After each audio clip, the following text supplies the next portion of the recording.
Further hearing the appeal Jack Austin Warner against Attorney General of Trinidad and Tobago. Good morning, Mr. Lewis. My Lords, just before the adjournment, I was addressing the board on the true construction of the words "in conformity with." But before I return to that, may I just clear up a few points that arose yesterday? First, one of the issues was whether the treaty is incorporated or unincorporated in Trinidad and Tobago domestic law. May I just show you what Mr. Justice Abode said about that? If we go to page 35 and pick it up at paragraph 42.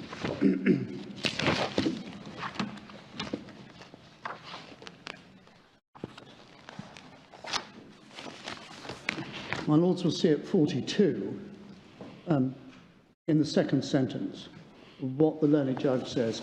An examination of the USA order will reveal that it simply declares the USA a foreign territory for the purposes of extradition. As Mendonca, Justice of Appeal, said in Ferguson, at para 103, the schedule to the order, as paragraph 2 indicates, recites the treaty. That there is, however, nothing contained in the order that could lead to the conclusion that it incorporates the terms of the treaty into domestic law, as the appellants contend. The treaty is contained in the order to satisfy the terms of section 4.3 of the Act, which requires that the order recite or embody the terms of the treaty. And just for completeness, over the page at 36, one sees in 43, it's quite clear the judge's opinion. It's not the intention of this court to launch an attack on the contents of an unincorporated treaty. Now, it appears the judge took that approach because the appellant conceded the treaty was not incorporated into domestic law. Can I just show, my Lords, page 408, which are the submissions which were made on behalf of the appellant, the claimant in at that time. And at 408, if one picks it up at paragraph 16, and we'll see the footnote in a moment. Finally, it should be, this is the claimant's submissions, now the appellant.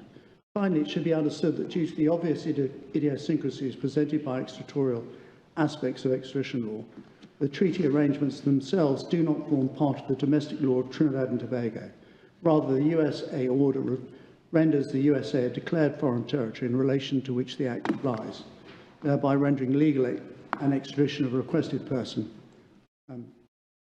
from this country to the United States of America. And the footnote, one picks it up, it's slightly difficult to read, but the quotation I've just read to my Lords from the Court of Appeal, from Mr. Justice of Mendonca, is there set out. So it appears that the stance taken by the appellant in the courts below, that it was in fact unincorporated into domestic law. The second point which arose yesterday, towards the end of the afternoon, was, and if I may give some assistance on the scheme of the Act as to what amounts to a restriction on return. I have shown, my Lords, section 5, and if we just very briefly, section 5, which is at page 1826,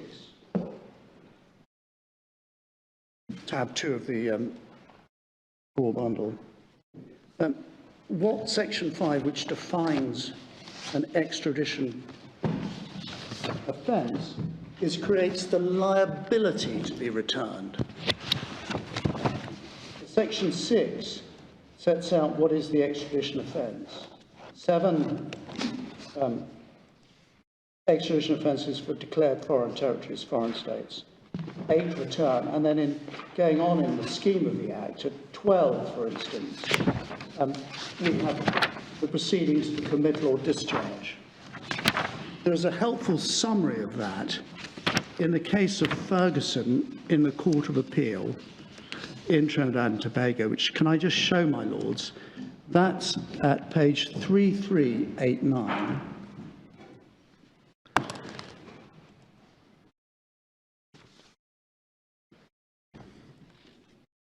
And if we pick it up at paragraph, in fact, 32 is probably the right paragraph to pick it up at, which is 3388. Your Lordships will see that the Court of Appeal in that case was setting out the general scheme as they saw it of the 1985 Act. And the Court of Appeal said, once the ATP is issued, an extradition hearing is held before a magistrate. And then at this hearing, the magistrate must determine, one, and this we pick up from the wording of section 12, in fact, whether the offence listed in the ATP is an expeditable offence. Two, whether the evidence demonstrates that conduct that, had it occurred in Trinidad and Tobago, would be sufficient to justify committal. And three, whether the person before him at the hearing is in fact the person being sought by the requesting state. But once these three conditions are satisfied, the magistrate shall commit the person to custody to await the order of the Attorney General for his return, unless the committal is prohibited under Section 8 of the Act. And we would respectfully say that this is the scheme. So the restrictions arise when Section 8 is engaged, which is after committal.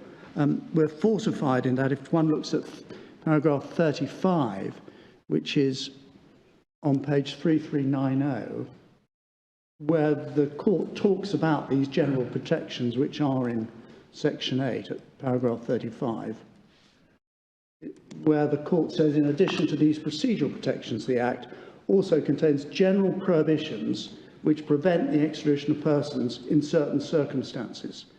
And the Lord then says, thus a person cannot be extradited if the offence is of a political character. Extradition request is made with the purpose of prosecuting the person on account of race, religion, gender, etc. So, my Lord, those are the restrictions one would see which are echoed in Section 8.1 of the Act. So, in our respectful submission, the scheme of the Act is such that one would naturally read the restrictions on return as being set out primarily in Section 8. If one took a more expansive view, as your Lordships were putting to me in argument yesterday, it would mean effectively that every provision in the Act would become a restriction on return. Because obviously, as my Lord Briggs rightly points out, the first thing one asks is it an extradition crime? But technically, we would say in the scheme of the Act, one only becomes liable to extradition if it's an extradition crime. That's not a general restriction on return, which the provisions, we say, were aimed at.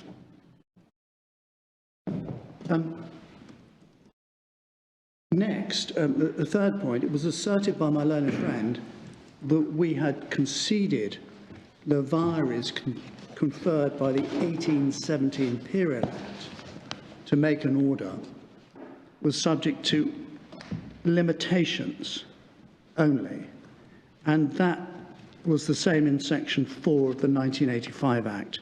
And my Lord, she referred to paragraph 60 in our written case to say that.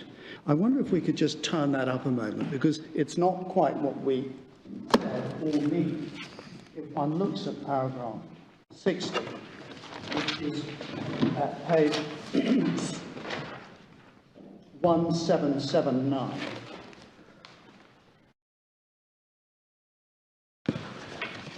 What we say in paragraph 60, we respectfully submit, is uncontroversial. My learned friend spent much and considerable time yesterday morning dealing with the submission that an extradition treaty cannot extend the jurisdiction of an act. We completely agree. An extradition treaty, as a matter of almost first principle, is not going to, particularly an unincorporated treaty, cannot extend the provisions of a statute. But we, and so what we say is the last sentence is the jurisdiction conferred upon the extradition court cannot be extended beyond its statutory parameters are the terms of an extradition treaty. We simply mean the treaty can't extend the Act.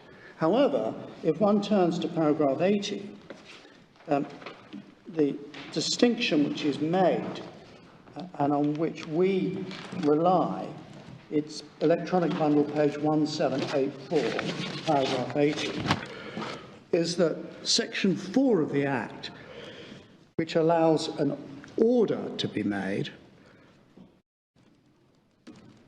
can extend.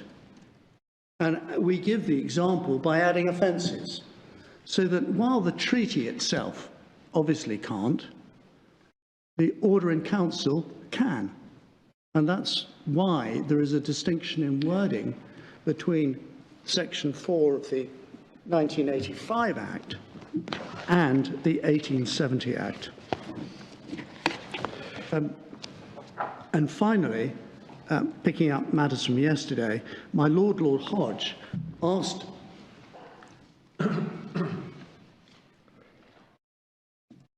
my learned friend what might happen on return. And my learned friend said the Americans were free to interpret the treaty, and therefore there might be a breach of the specialty agreement under section 8.3. Well, we say that's just wrong. There can never be a position before extradition that any non-conformity with the treaty has any effect on the Act, because the Act takes primacy. So prior to extradition, there must be no fundamental rights will be changed, because it's simply the Act which takes primacy. And there have been no modifications in the order at all. It's simply the Act. After extradition, there can never be any non-conformity with the Act, because the Attorney General would not have been able to grant extradition or indeed issue an authority to proceed unless the correct specialty arrangement was in force. So, if, which is not accepted, there was non-conformity with Article 14, then the Attorney General is driven to make or ask for a special arrangement with regards to specialty, which conforms with Section 8.3 of the Act. And that is before the authority to proceed can be issued. So if there was any non-conformity at all, the Attorney General is driven to apply for and agree a separate ad hoc arrangement which deals with specialty. And in fact, that's what happened in this case, and happens often invariably to avoid any arguments about specialty, and issues his own certificate. So, once the special arrangement is in place, there is no doubt and no suggestion that the United States won't honour it.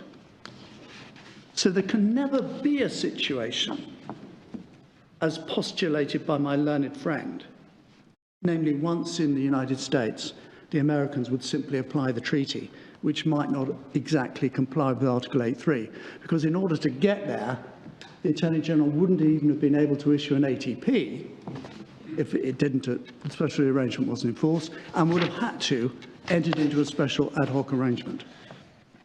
So that position can never arise. It will have been cured by a special arrangement before the proceedings even begin. So in short, my lords, conformity or non-conformity in the treaty has no effect on fundamental rights, as the Act always takes primacy. So, with those remarks about matters arising yesterday, could I return? Can I just take you back to the first of the points you made about incorporation or non-incorporation? My lord, yes. Can you just explain to me what the significance of that is for what we have to decide? My lord, yes. If it were an incorporated treaty, it entitles this court to construe the terms of it. So if a piece of subsidiary legislation incorporates an international treaty, for example, and says the terms shall apply, it has become part of the domestic law, and therefore it can be interpreted. If it remains an international treaty, an unincorporated treaty, such as in the Rayner case, the Tin Council matter, it's not within the province of the court to interpret an unincorporated treaty, because that remains within the realm of the executive in our dualist system. In a monist system such as the United States, once it's incorporated, it becomes the law of the United States, and therefore the courts do interpret it. And would your lordship just give me a minute?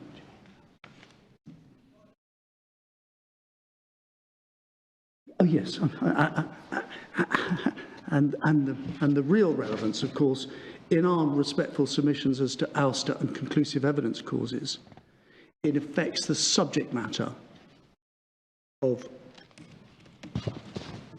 and the degree of scrutiny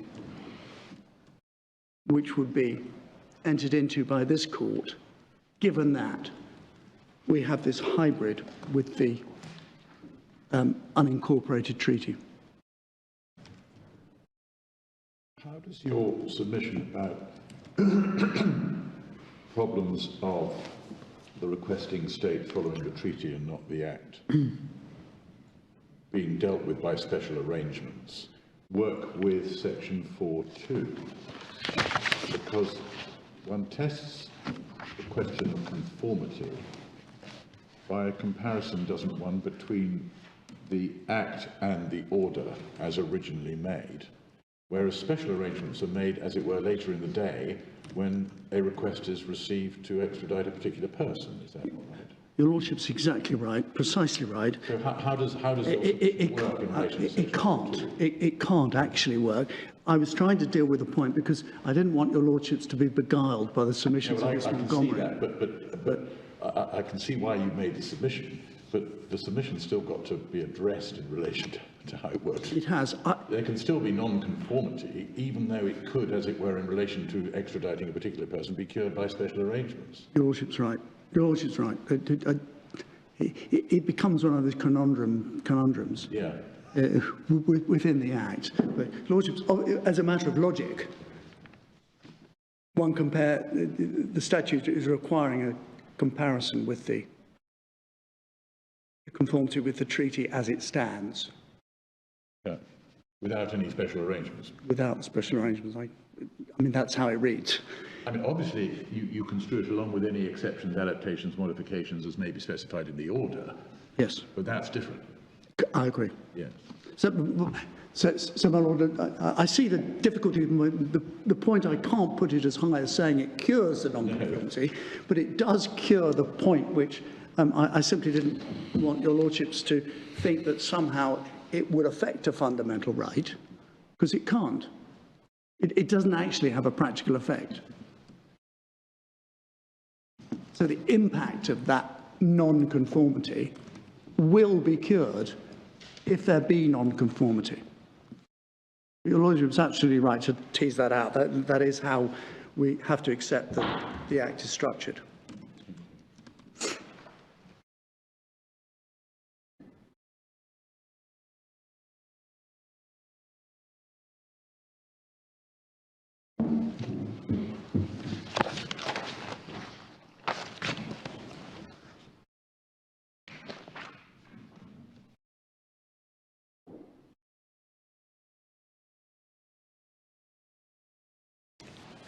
So, my lord, returning to where we left off yesterday afternoon, the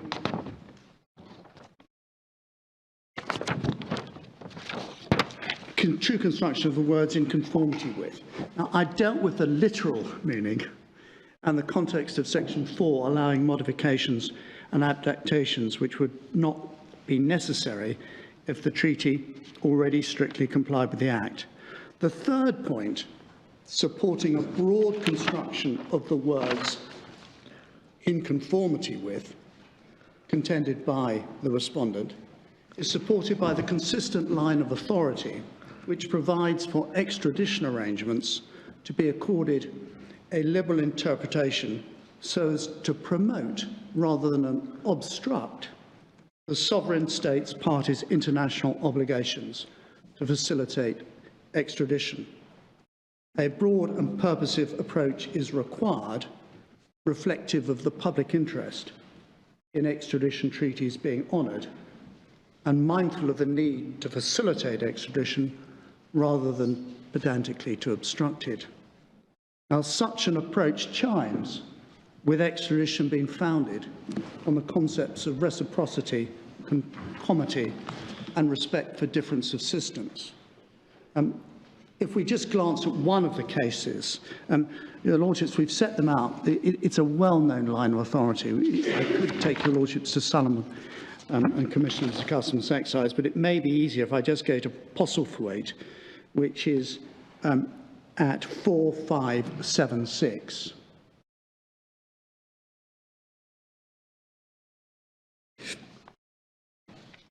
And I'm just going to pick it up in the speech of Lord Bridge at H at the bottom of the page. In approaching the main issue, two important principles are to be borne in mind. The first is expressed in the well-known dictum of Lord Russell in Arton, where he said, just going over the page, "In my judgment, these treaties ought to receive a liberal interpretation, which means no more than they should receive their true construction according to their language, object and intent. I also take the judgment in that case as good authority for the proposition that the application of the principle of the court should not, unless constrained by the language used, interpret any extradition treaty in any way which would hinder the working and now operation of most salutary international arrangements.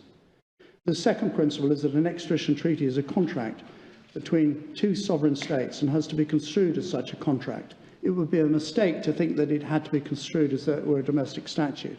Creates B's. In applying this second principle, closely related as it is to the first, it must be remembered the reciprocal rights and obligations which the high contracting parties confer and accept are intended to serve the purpose of bringing to justice those who are guilty of grave crimes committed in either of the contracting states. So, my Lord, here, when your Lordships are approaching, as it is a matter of law, what the words "in conformity with" mean, we respectfully say that the court below's approach, saying it really means broad conformity, gives effect to that line of authority. Well, I wonder if this case is really in point at all, because it's contrasting the approach to an extradition treaty on the one hand and the approach to a domestic statute on the other. Well, in order to find a liberal approach to an extradition statute, don't you have to go to Ismail? You do. My Lord, I was going to, your Lord is absolutely right. Ismail, which is 3543.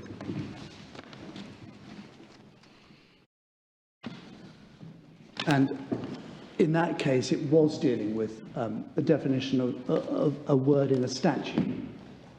So if my Lord picks it up at 3543, at F, meaning of an accused person, what Lord Steyn, in the speech of Lord Steyn, I just draw your Lordship's attention to the bottom paragraph.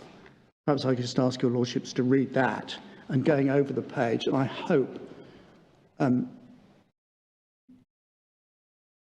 up to Postlethwaite, which we've just looked at, where Lord Steyn deals with that.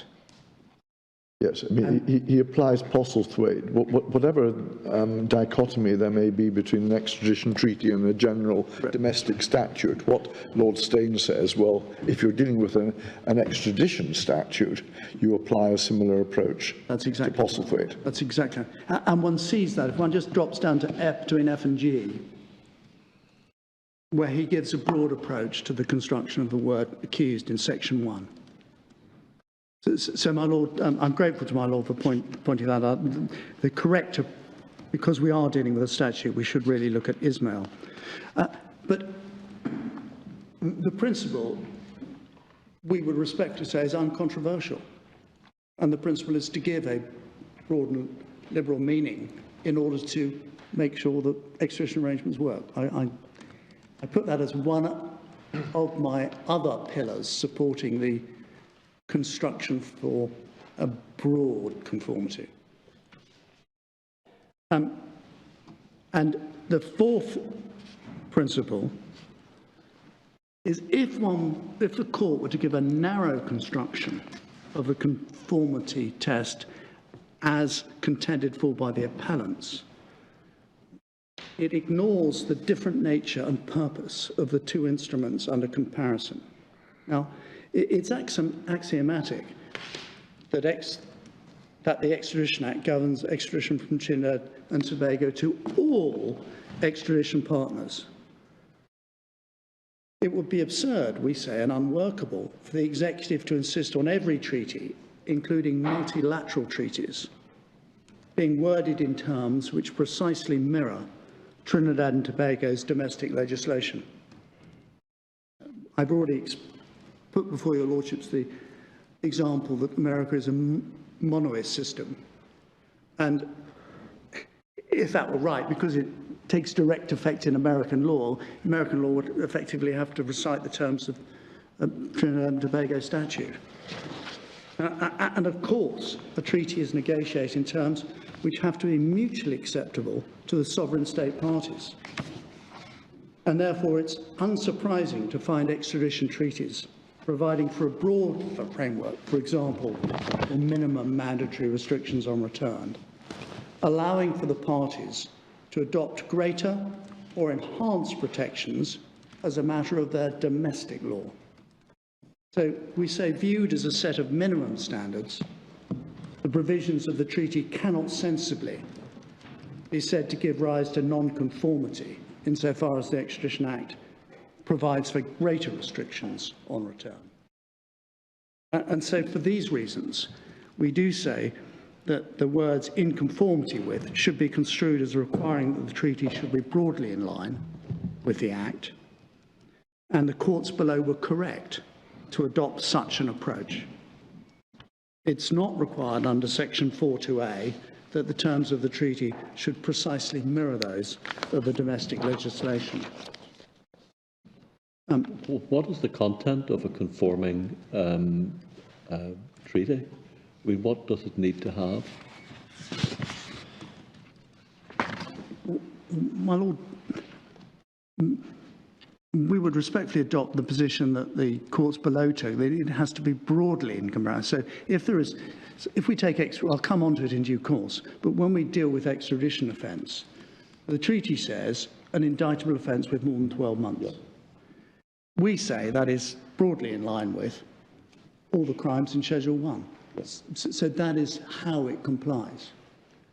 But I'm just trying to get a sense of what is it that is sufficient to achieve conformity. I mean, does it have to deal with extraditable offence? Does it have to deal with double criminality?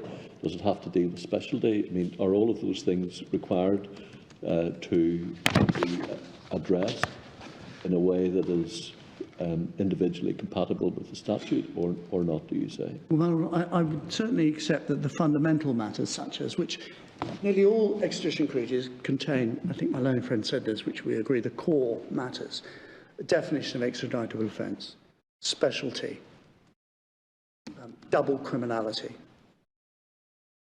In fact, most extradition offences, they don't always require reciprocity, but they do require, and they don't require evidence requirements. But some of the core matters, such as what is an extradition offence, which deals with the minimum gravity, what will happen on specialty on return, and that it should be an offence in both countries, the conduct should be an offence in both countries, are probably the core values.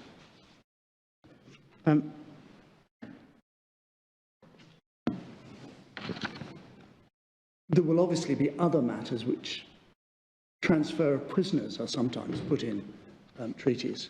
We wouldn't say that that, for example, is one requires conformity, because it is a much more minor and specialised provision.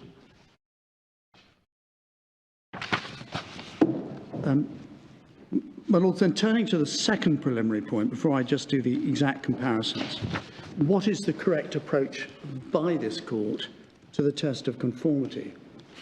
Does this court substitute its own finding, or does it give the Attorney General a margin of appreciation in his determination of conformity?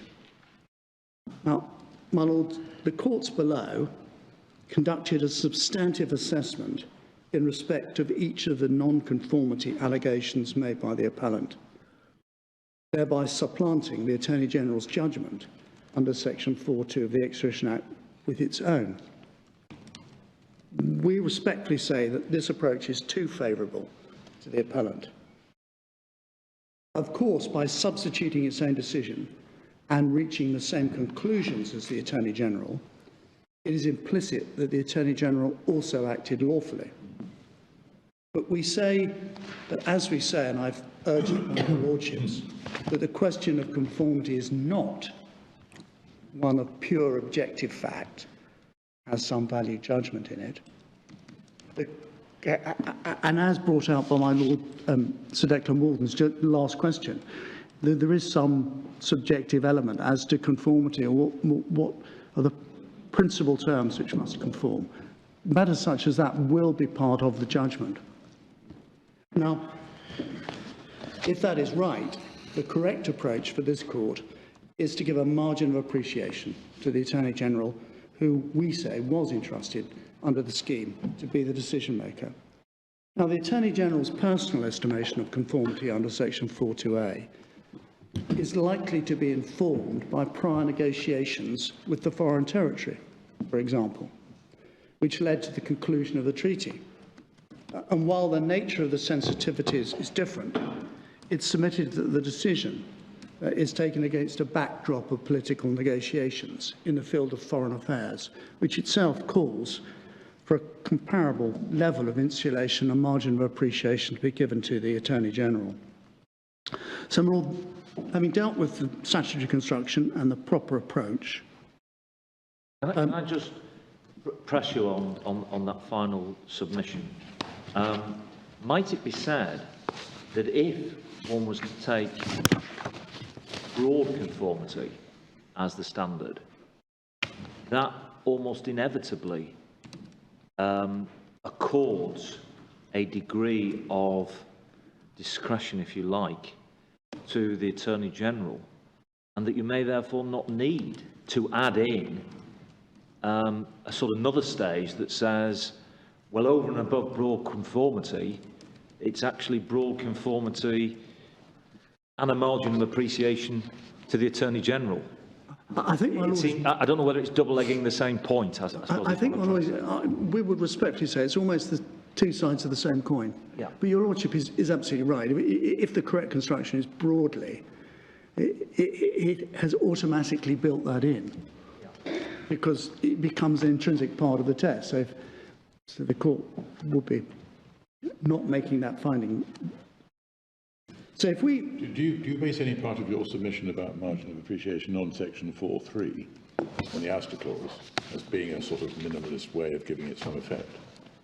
Certainly, Mr. Justice Abode did. That is exactly the way. Lord, I think we can see it that way, and we certainly don't say it's wrong to see it that way. So I'm trying to have my cake and eat it. But my Lords will appreciate that it is as the same in trying to perhaps inelegantly address the answer to my Lord Burrows. It's not easy to give a hard-edge answer to it. It becomes one, or if it's broadly comparable, does one take that approach because of the 4.3 structure, or does one deal with it? But one always comes to the same result, if I can put it that way. The end point is the same. If one describes it as simply saying broadly, or one describes it as giving a margin of appreciation, or if one describes it as giving some effect to the ouster and conclusive evidence clause, one comes to the same conclusion. And whichever route your Lordships think is right, we say comes to the same point that we will wish to get to on the respondent's side. Well, we don't know what precisely the reasoning that the attorney applied here, and the court wouldn't necessarily know that in any event, does that not point towards the proposition that it's for the court to determine whether there is or is not conformity, rather than trying to explore what was in the mind of the Attorney-General? Lord, I'm not sure that the proposition to the first part of your question is completely right, that we wouldn't know what the Attorney-General said. Had this issue been taken when the order was made in 2000, the Attorney-General may well have filed an affidavit saying, I've taken this into account, etc. And there may be some reasoning. We are dealing with it now 20 or 22 years later. And obviously, I don't even know who the Attorney-General was at the time, and we won't be able to get there. There were two of them. So, my Lord, but it may well be that, and that, I don't want to engage the principle of good public administration that you need to take points early, but where the decision maker could give reasoning. We're here in a position where we just don't know. But had this been taken and when the order was made, we may have been given better information. I mean, it does seem very strange that one would be drilling down into the thought processes of the Attorney-General in a situation where the Act requires the treaty to be set out in the order, not incorporated, but set out in the order. You've got the Act, you've got the treaty, and the question is whether the two are compatible. It does seem slightly odd that one buries oneself into all sorts of extraneous matters when the structure or the scheme of the Act is to bring the two onto the table side by side for comparison. Well, perhaps that gives force, my Lord, to the conclusive evidence clause. Well, it might, but even without that, and recognising there's a challenge to that which has so far been upheld by the lower courts, if you just ignore 4.3, nonetheless, the structure is that the order must set out the terms of the treaty, and therefore it must place, as it were, on the desk, alongside the Act, the thing which has to be assessed for conformity. It seems it ought to be a fairly straightforward process, not involving drilling into questions about whether the person who made the order had the right sort of considerations in mind and jumped through the right hurdles. I agree with you, my Lord. It ought to be relatively straightforward, and of course it's laid before Parliament because the only evidence you have is in fact the treaty. Yes. The treaty is the evidence. Yes. And then you have the legal test. Yeah. That's all you have. So, and assuming the legal test was carried out correctly, it then becomes a matter of evidence. But we don't accept that the koala principle that it would apply for precedent jurisdictional fact is engaged here, because that only applies when it's a pure objective fact. If it's a mixed value fact or judgment, you don't get that position, and therefore you do give the margin of appreciation to the decision maker.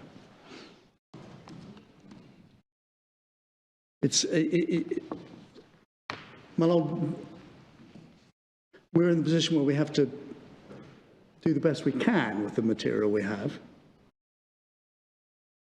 And I'm not sure if I can give a more satisfactory answer to my Lord Briggs than that.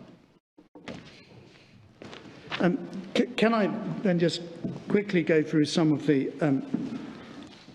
four areas of non-conformity, which my learned friend relies upon? I'll deal with those seriatim as my learned friend did. First of all, the definition of extradition offence, and she only compared it against the 85 Act, so I'll do the same. So, as your Lordship know, we need to compare Article 2 of the treaty with Section 7 of the 85 Act. Now, both the Act and the treaty require the American offence to be punishable by imprisonment of at least 1 year. So that is conformity. It's both the Act and the treaty. Now, the appellant's argument is that the operative distinction between them on the Trinidad and Tobago side is the Act describes an offence in the first schedule. The treaty says any indictable offence. there is no doubt that every offence in the first schedule is an indictable offence. So the only area of potential non-conformity is an indictable offence not in the first schedule. But as the Court of Appeal observed, the Act takes primacy, so no one can in fact be returned for any offence not in the first schedule.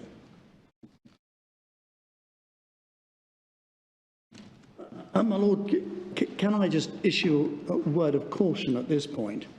The board should be careful when looking at the offences in the authority to proceed that my learned friend took you to yesterday morning, given that we're testing the vires of the order as at March 2000. So looking at the offences in the ATP, for instance, count 7, which was proceeds of crime, act offence, is not a good comparator because it became an extradition offence at a later date because of the 2004 Act. So if our submission is right, we're looking at it as at the date the order was made, you don't look at an offence which has later come in.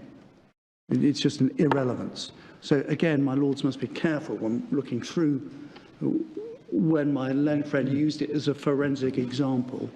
It is not a proper forensic example. Is that because there was no such offence at the end? No such offence. The Proceeds of Crime Act came in November 2000, after the order had been made. So no non-conformity arises in relation to the Proceeds of Crime Act. I'm just saying that so your lordships were not led down a path of comparing the offences in the ATP when we're talking about the vires of the order as made in 2000. But if it's not a question of vires, I mean, what makes an indictable offence not listed in Schedule 1 an extraditable offence? Well, my lord, because the Act was changed in 2004, the first schedule was repealed. Yes. And it simply said any offence over 12 months imprisonment. So the Act changed so that by the time the indictment would be issued in 2015, it was an extraditable offence, both in the amended 85 Act, so i.e. the 2004 Consolidated Act, and the treaty. So the non-conformity disappeared with the amendment of the Act. But it's a wrong test if the right comparator is, as the time it was made, to use an offence which was not an offence at that time. Now, other offences in the authority to proceed, if we were going down that forensic example, were in the first schedule. Conspiracy was included, both because of Section 6.3 and Section 66(1)(b) of the Interpretation Act, as found by the Court of Appeal. Corruption is included in the generic description of bribery. That's serial 14 of, and just for your lordship's notes, I won't ask you to turn it up, it's bundle page 1845. So, assuming the construction we have submitted and the Court of Appeal found, namely a broad construction, we do say that the extradition offences in the treaty broadly confirmed with the first schedule to the 1985 Act. And importantly, so far as it was, there's only a narrowing. Any non-conforming was a narrowing. So it did, in fact, we would say, it certainly was in agreement with. The next step. It's been put against you that at the time there were significant other indictable offences that were not listed. I mean, the Court of Appeal seemed to think it would be difficult to think of any, but I think we had a list of sexual offences, firearms offences, perversion of the course of justice. I'm not sure we accept that, Lord. One has to be very precise, and I'm not sure what firearms acts were in force in 2000 in Trinidad and Tobago. If my lone friend wants to make good that submission, we should see the actual statute rather than Let's sweep. assume she can make good. Let's assume she can make good that submission. That there were significant other indictable offences at the time. As I've hopefully made good, Your Lordship, it has no practical effect because of the specialty arrangement and the Section 8.3, and such non-conformity would not mean that it was not broadly in conformity. So my submission, my Lord, would simply be it still complies with the broadly. But if we search for the odd offence, maybe we'll, I don't disagree, we'll probably find them. But that doesn't mean it's not broadly in conformity. The second point is dual criminality and extraterritoriality, which is said to be non-conforming. What about Ms Montgomery's point on section 66? She said didn't apply because one's concerned with conduct rather than offences. Well, my Lord, we can rely on section 6.3 of the Act or 66.1. The Court of Appeal relied on 66.1. But if one picks up 6.3, which is page 1827, so conspiracies. So to answer my Lord Hamlin's point, if one looks at section 6.3, no, I can't rely on. I'm sorry, my Lord, I'm misleading you because section 3 only applies to Commonwealth countries. I'm sorry, that's wrong. So it is only 66, which is the Interpretation Act. If we look at the Interpretation Act, Rule 7, I'm glad I've got Miss Scott next to me.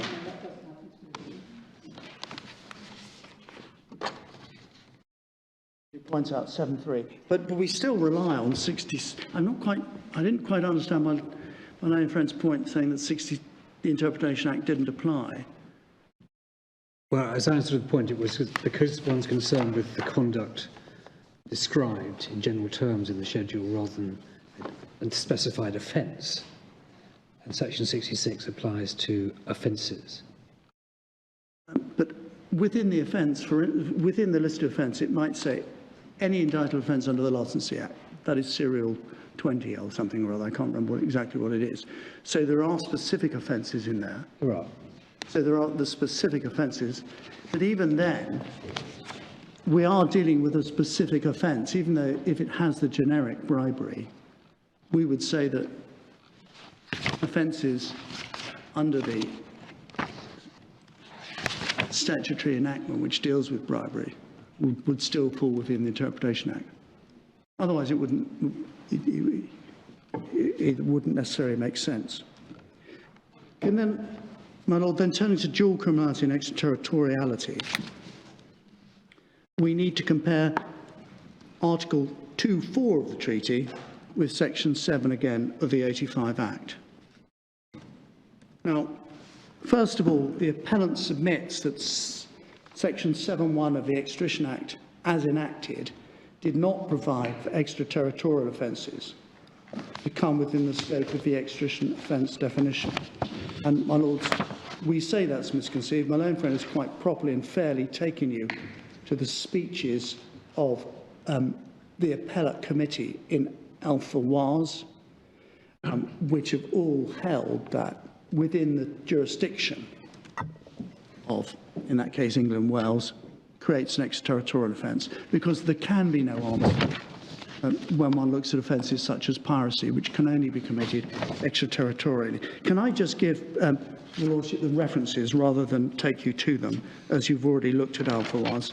Alpha Waz is at 2575, and just ask your lordships to note page 2581, paragraphs 30 and 31, page 2600, paragraphs 65 to 66.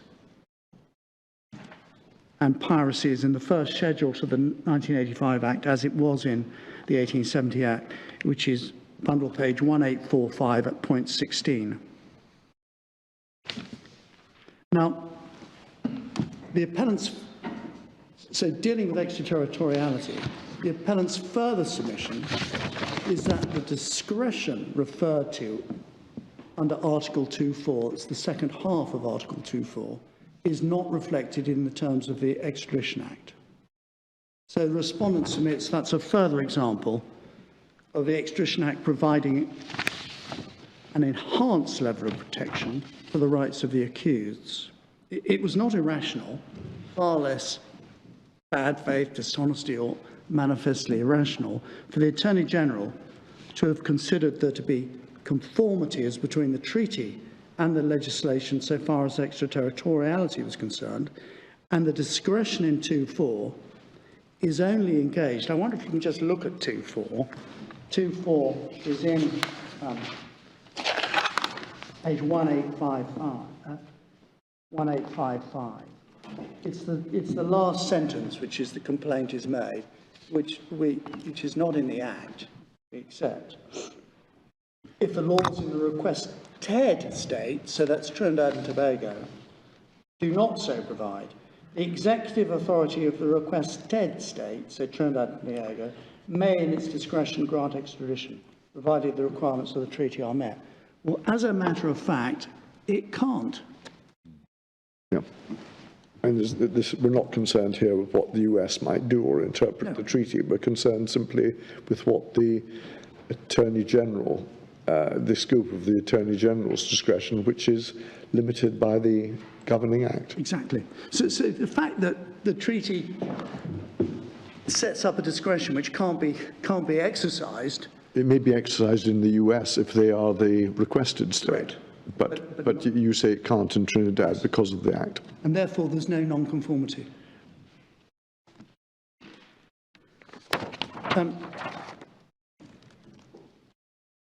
Third alleged non-conformity is the minimum gravity or lesser offences. Now, the Court of Appeal below held the required conformity is with the Act as a whole. And we're now looking at Article 2.5, which is on page 1855. And this is, the aim of Article 2.5 is to allow, once extradition has been granted for an extraditable offence, for a tack-on lesser offence. If it was included in the request, and therefore before the magistrate at the Section 12 hearing, so it has to be specified in the request, and therefore will have been before the magistrate at the Section 12 hearing. And there is simply no need to correlate with Section 7 of the 85 Act. It assumes extradition has taken place and the fugitive can be dealt with in the requesting state for a lesser offence. This more precisely fits with the specialty provision we find in Section 8.3b, and in fact is common to most extradition agreements. And we simply, the appellant's submission that the power to authorise extradition for a lesser offence specified in the request is not reflected in the revisions of the 85 Act ignores the specialty rule as provided by 8.3, which is precisely what the Court of Appeal below said.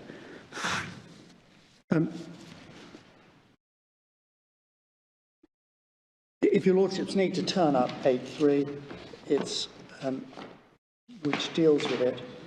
1829. Exactly. 1829, yes, it's there. And 8.3b authorises the requesting state to deal with an extradited person, not only for offences for which they're extradited, but any lesser offence. And it's not an extradition offence there, it's just any lesser offence proved by the facts proved before the magistrate during extradition proceedings. So in those circumstances, whether or not the lesser offence is specified on the face of the extradition order, it's immaterial. So both in the terms of the treaty and under the terms of the Extradition Act, it's permissible for an extradited person to face proceedings post-return in respect of a lesser offence established by the facts set out in the extradition request. It's a commonplace provision in extradition treaties. But again, it is something, Article 2.5 is providing something that the requested state has to do, namely grant the extradition. Yes. And so it's the same point, really, as the one we've just discussed. It is. The Act. The Act governs. Yeah. Yes. So there is no question of the Americans behaving differently, as it were, as a requesting state. Unless I suppose what Article 2.5 means is it shall be deemed to have been granted for any other brackets lesser offence. I would say so, my lord, yes. I would say so. It doesn't say that No. not what it says, and we're not here to construe it, but it would make perfect sense if that's what it meant. I agree. Well, because that's the common sense meaning. And then you're straight into 8.3. Yes, correct. But it has to be specified in the request. So yes, it goes to the Trinidad Attorney General. What normally happens in practice, my lords, is that, and if we looked in this case, on the statement of facts, which I gave your lordships the reference for earlier, which is 1011 to 1076, there's 50-odd pages of facts set out.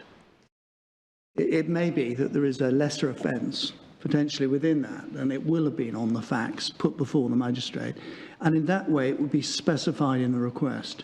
I don't think the offence itself has to be, or it may be, but it's not necessarily on the normal principles for the normal principles in relation to specialty, or that you have a pool of facts irrespective of the nomenclature of the offence, upon which some is extradited, and in the requesting state, charges can arise from that pool of facts, and that complies with the specialty provisions. Yes, Lord Briggs said that 2.5 might be interpreted as deemed to be granted, but there is the concluding phrase, provided all other requirements of the extradition are met. And I raised with Ms Montgomery, I think yesterday, did that mean all other requirements in the treaty or all other requirements in the Act, or both? And I think Ms Montgomery suggested it meant just in the treaty. Yes. But Well, we'd say it's just in the Act. your submission on that point. It's just in the Act. Because the extradition has to be met. There are no, the treaty being unincorporated and the order having no modifications. It can only be the Act.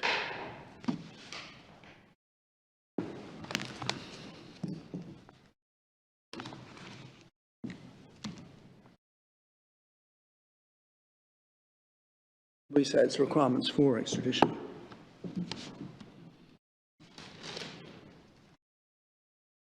But my lord, our primary position on that, it may be an interpretation which we're not entitled to come to if it's an unincorporated treaty.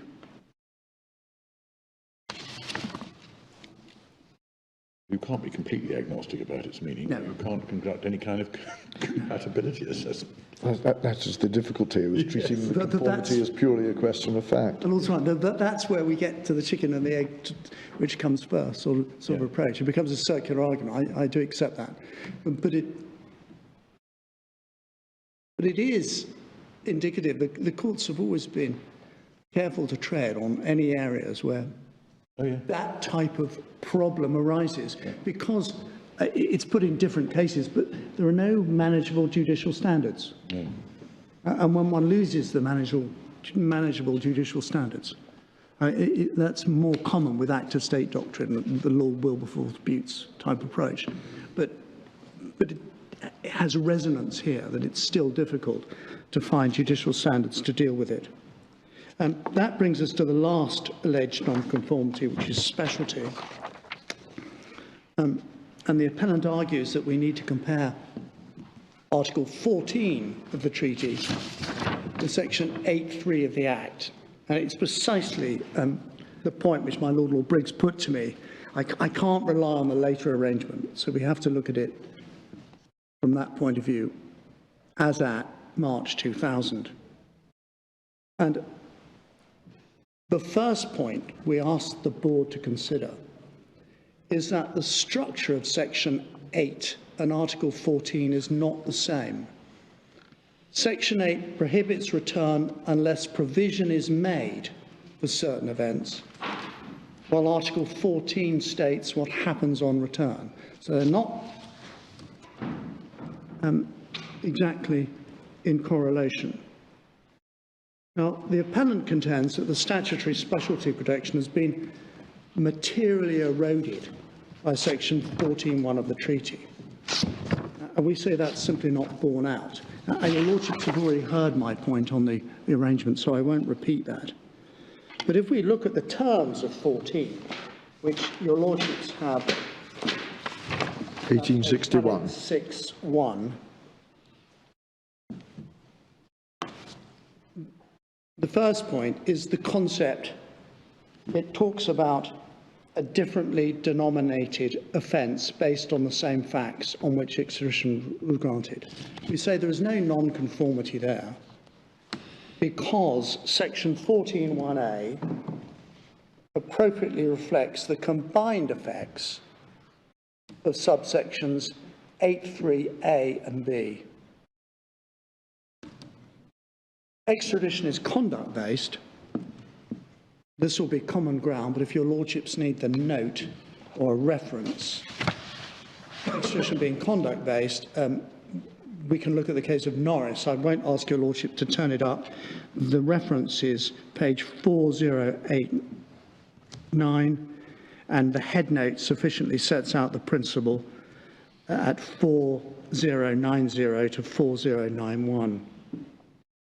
Now, when extradition is ordered, the proceedings in the requesting state are therefore not restricted by reference to the nomenclature or the denomination of offences specified in the extradition request, rather reference to the conduct. And the reference, we say, in Section 8.3a of the Extradition Act to the offence in respect of which the person is returned must be read accordingly.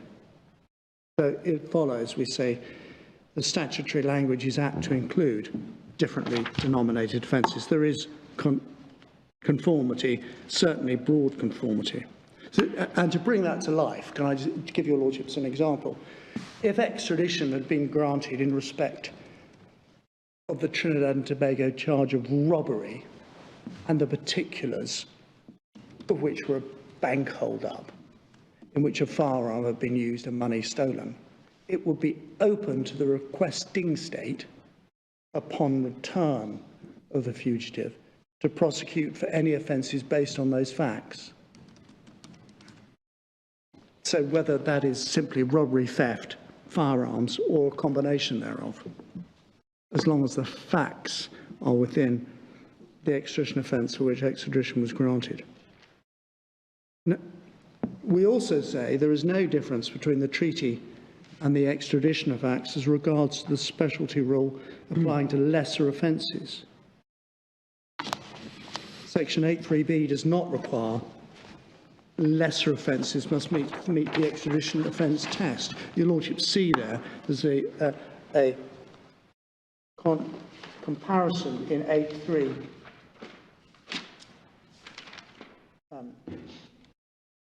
C, for example, when it talks about extraditable offence as lesser offence.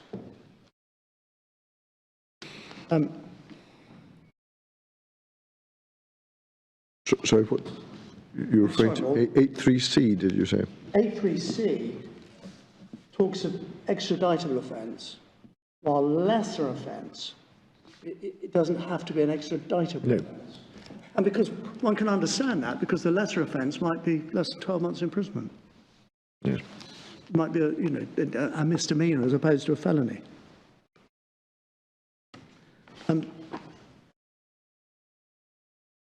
Secondly, both sets of provisions, both in the Act and the treaty, allow for the prosecution of offences committed post-extradition, so that if you've committed an offence after you've been extradited, you can be tried for that because of the word before.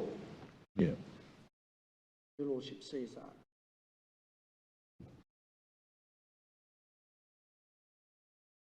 And thirdly, the appellant's contention that there's non-conformity as regards the post-extradition consent procedures provided for under 14(1)(c) on section 8.4 and 8.5, we say that that is also wrong.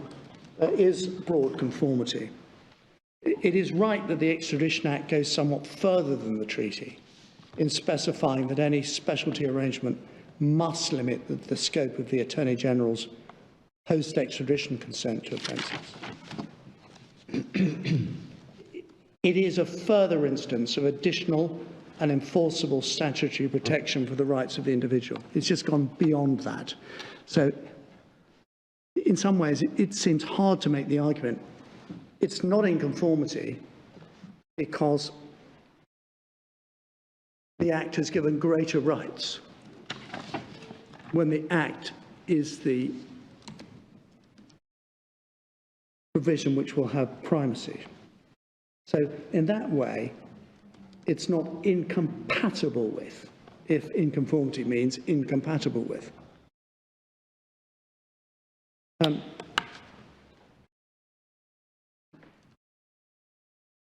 My Lords, effectively that deals with what we say that there is, as both courts below found, there was no non-conformity based upon the definition of broad conformity. And in those circumstances that if the court goes past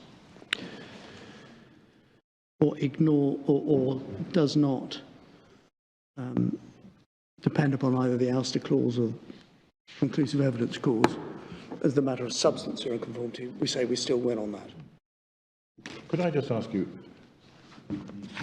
you originally relied on section 6.3. Yes.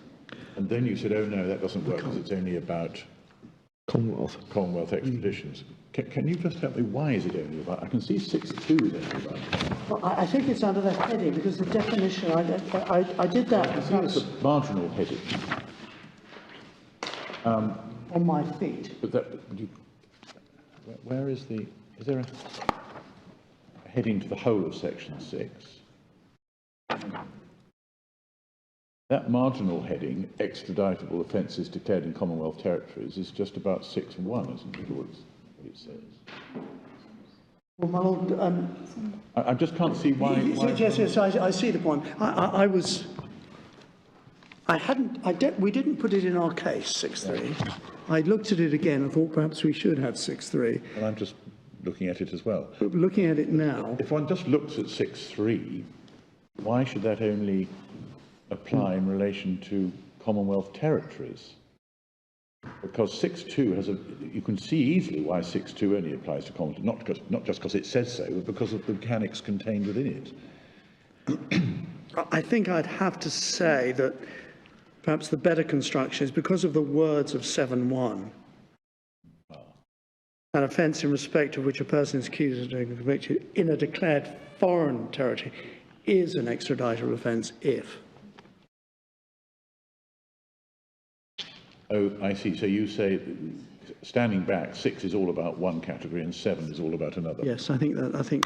And in fact, again, Ms. Scott's helpfully pointed out, although again it's not technically part of the Act, and the index on page 1822 makes that the arrangement of the sections clear.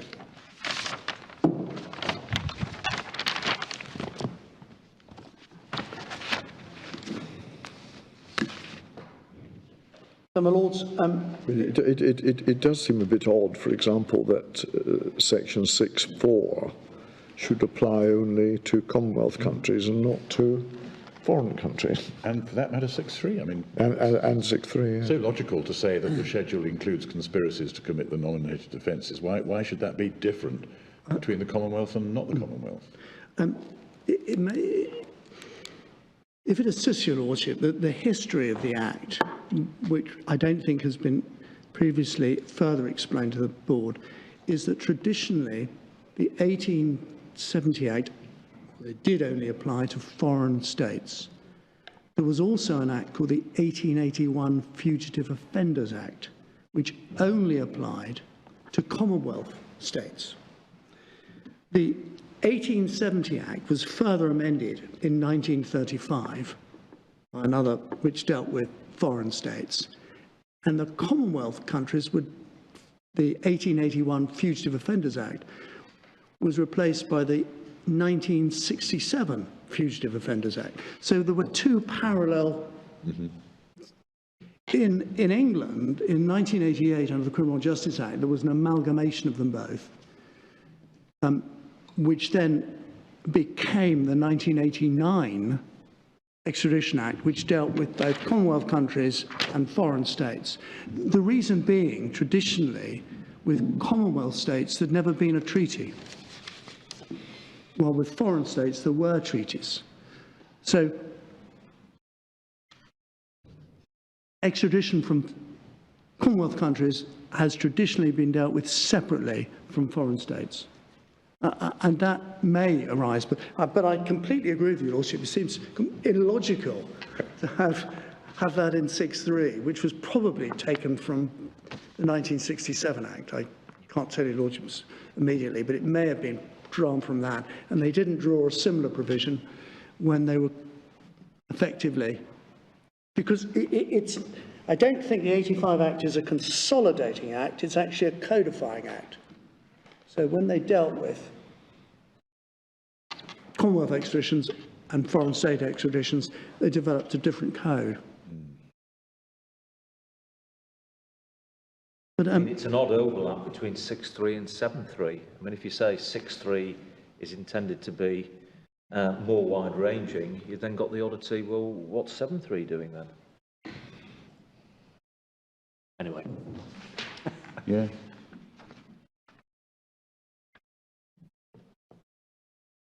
My lord, yes. I mean, It seems statutory archaeology is the only explanation. I think it may well be. It may well be. Now, my lords, that has effectively dealt with my part of the submissions. Ms Scott is going to follow, but deal with... Can I just ask you one other question?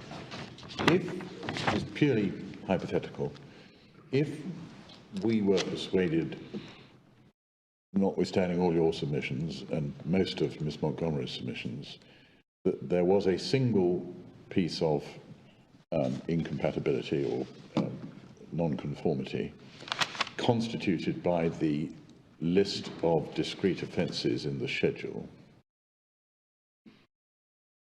such that there was not varies to make the order when it was made, but an absolutely identical order could now be made as a result of the amendment to the Act. Does that have, without any alteration of the treaty, does that have any consequence in terms of the relief which we ought to grant?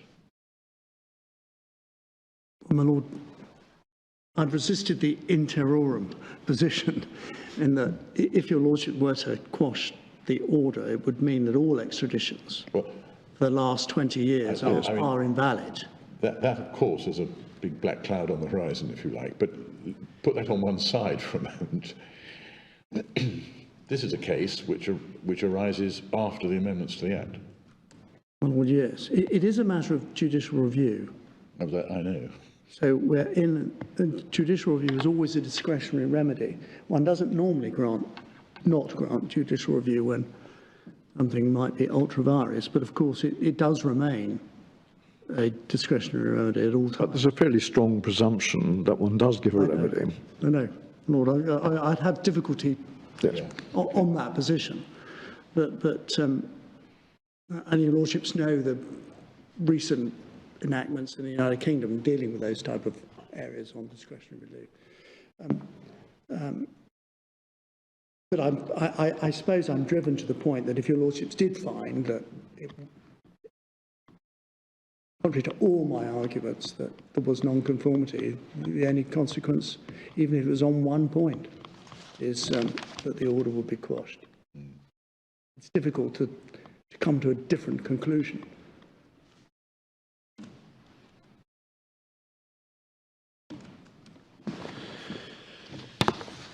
Thank you. Thank you, my Lord. Would you also just wait one? I'm just going to connect Miss Scott up to the machinery and swap places.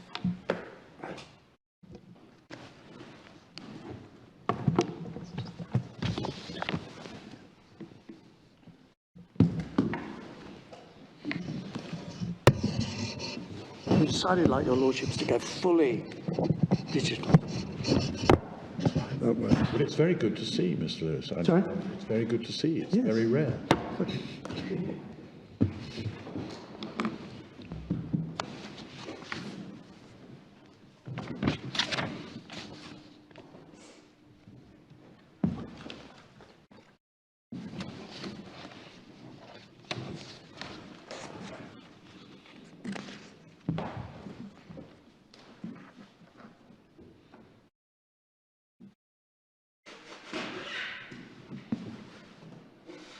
May it please your lordships.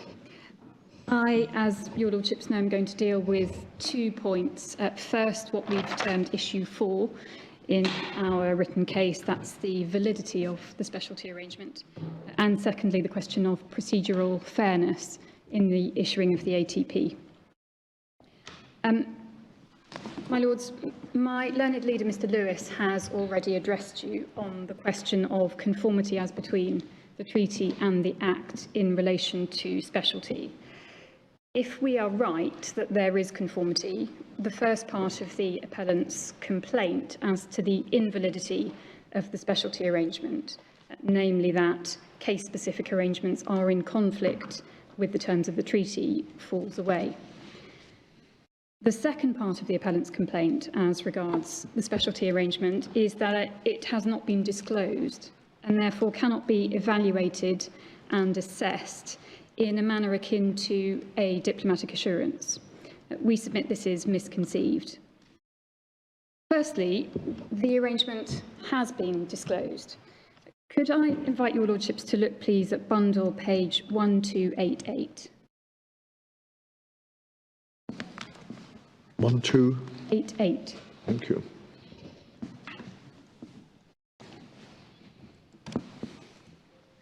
And this is a letter from the Attorney General of the 28th of December 2015. And it says, please find attached herewith copy of the arrangement document as requested.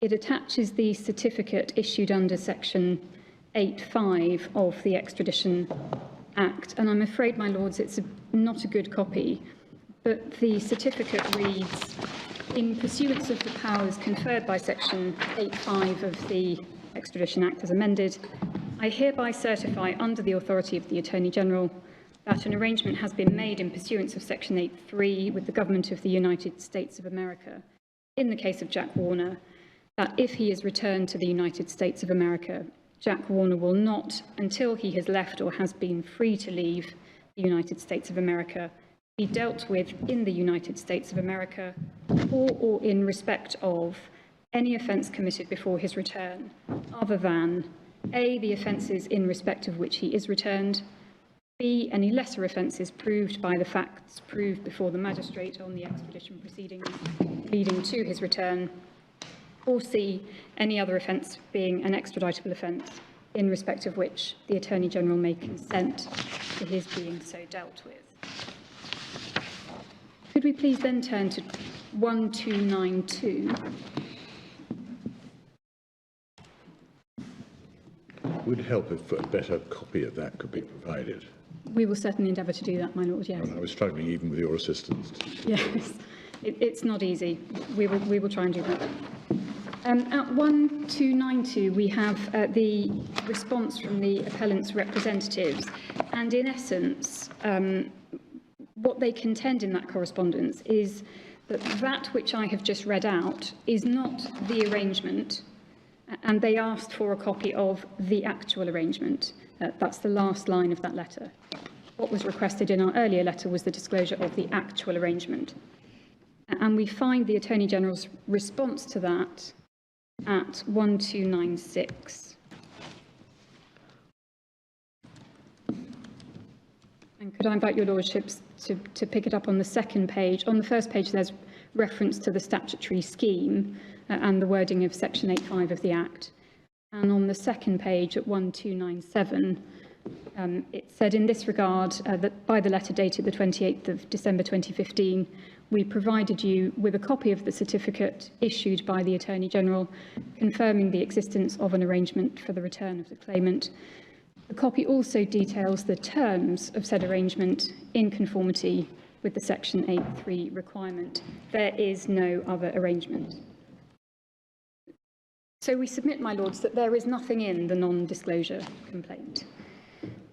To the extent that the appellant was in reality seeking disclosure of some kind of underlying exchange of diplomatic notes, setting out the respective government's assent to enter into that arrangement, it's well established as a matter of practice that exchanges of that nature would not usually be disclosed. But in any event, we submit they would add nothing to the Section 8.5 certificate because it sets out not just the existence, but also the content of the arrangement. Secondly, the appellant's attempt to draw a parallel between case-specific specialty arrangements on the one hand and diplomatic assurances of the type often provided in extradition cases on the other is, we say, flawed. The major difference between the two is that Parliament saw fit to enact the conclusive evidence clause in Section 8.5 of the Extradition Act, and just for your lordship's note, that's at page 1886. So the test under Section 8.3 is simply whether there is specialty provision, either as a matter of law or by virtue of a case-specific arrangement, and a certificate issued in accordance with Section 8.5 conclusively answers that question. So the kind of evaluation process envisaged by the appellant, as would be undertaken where diplomatic assurances on other matters, prison conditions being a typical example, is provided, that kind of evaluation process is simply not engaged as regards a case-specific specialty arrangement. However, and in any event, we make three brief final points which we submit that pay to the appellant's contention that the case-specific arrangement is invalid and would provide inadequate specialty protection in practice. The first is that, as your lordships will have observed, and as is stated in the correspondence, the terms of the arrangement reproduced in Section 8.5 precisely mirror the terms of Section 8.3 of the Act, which itself, for the reasons set out in the submissions of Mr. Lewis, marries up with the Article 14 definition of specialty. So this is no inferior provision on its merits. Secondly, and as set out at paragraph 104.3 of our written case, and just for your lordship's reference, that's at page 1791, there is the well-established presumption that a requesting state in extradition proceedings acts in good faith. And thirdly, we have referred in our case at paragraph 104.5 to the case of Welsh and Secretary of State for the Home Department. Your lordships looked at this briefly yesterday. I wonder if we could turn it up again and read on a little from the passage that was cited to you. We find it at 4918.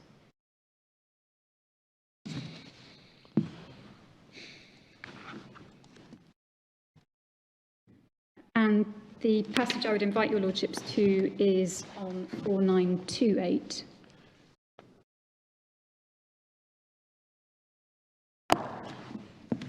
paragraph 37, it was held that the US courts treat the origin and purpose of the specialty rule as deriving from the state party's interests in extradition and regard adherence to it as a matter of international comity and respecting foreign relations embodied in the treaty arrangements. The purpose is to protect the sending state against abuse of its discretionary act of extradition. And the United States accordingly applies the rule even where there is no treaty obligation requiring it to do so. And it's in particular the last sentence on which we place emphasis. That means the position of the sending state is regarded as of the highest importance. And so we submit that your lordships can be entirely satisfied that the arrangement evidenced by the Section 8.5 certificate is valid and will be adhered to by the US authorities in the event of the appellant's extradition. Can I take it that at the hearing before the magistrate or elsewhere, that if there was evidence suggesting a lack of compliance by the United States in any similar or other situation, that would have to be taken into account by the magistrate? The certificate itself wouldn't stop that happening? The certificate itself is conclusive evidence that the arrangement has been made and what it says. So insofar as there were clear evidence that regardless of the existence and the terms of the certificate, it would simply be ignored by the United States, it's likely the magistrate would want to hear that evidence and take it into account. The magistrate couldn't exclude it, surely? No, that would be part of the magistrate's consideration. So, my lords, turning to the question of procedural fairness. Our case is that there was no procedural unfairness in the issuing of the ATP on two grounds. First, the appellant had no right to submit representations to the Attorney General ahead of his decision whether to issue the ATP, and that is so whether it's assessed by reference to the statutory scheme or through the prism of the principles of natural justice. And secondly, after the election in September 2015, we submit that what happened was the incumbent Attorney General went further than the rules of natural justice required and did in fact offer the appellant the opportunity to make representations. But given the imminent deadline for his decision on the ATP, it was entirely reasonable and fair for his offer to have been made subject to a consequential extension of the procedural timetable, and that was in order to avoid the statutory discharge of the proceedings. The appellant was made that offer. He chose to reject the invitation. We submit none of that gives rise to procedural unfairness. The Court of Appeal dealt with this aspect of the appeal at paragraphs 91 to 97 of the judgment of Appeal Justice Smith, with whom the other members of the Court agreed. Could I invite your lordships to look at that? It starts at page 102. Sorry, 102, my lord. Thank you.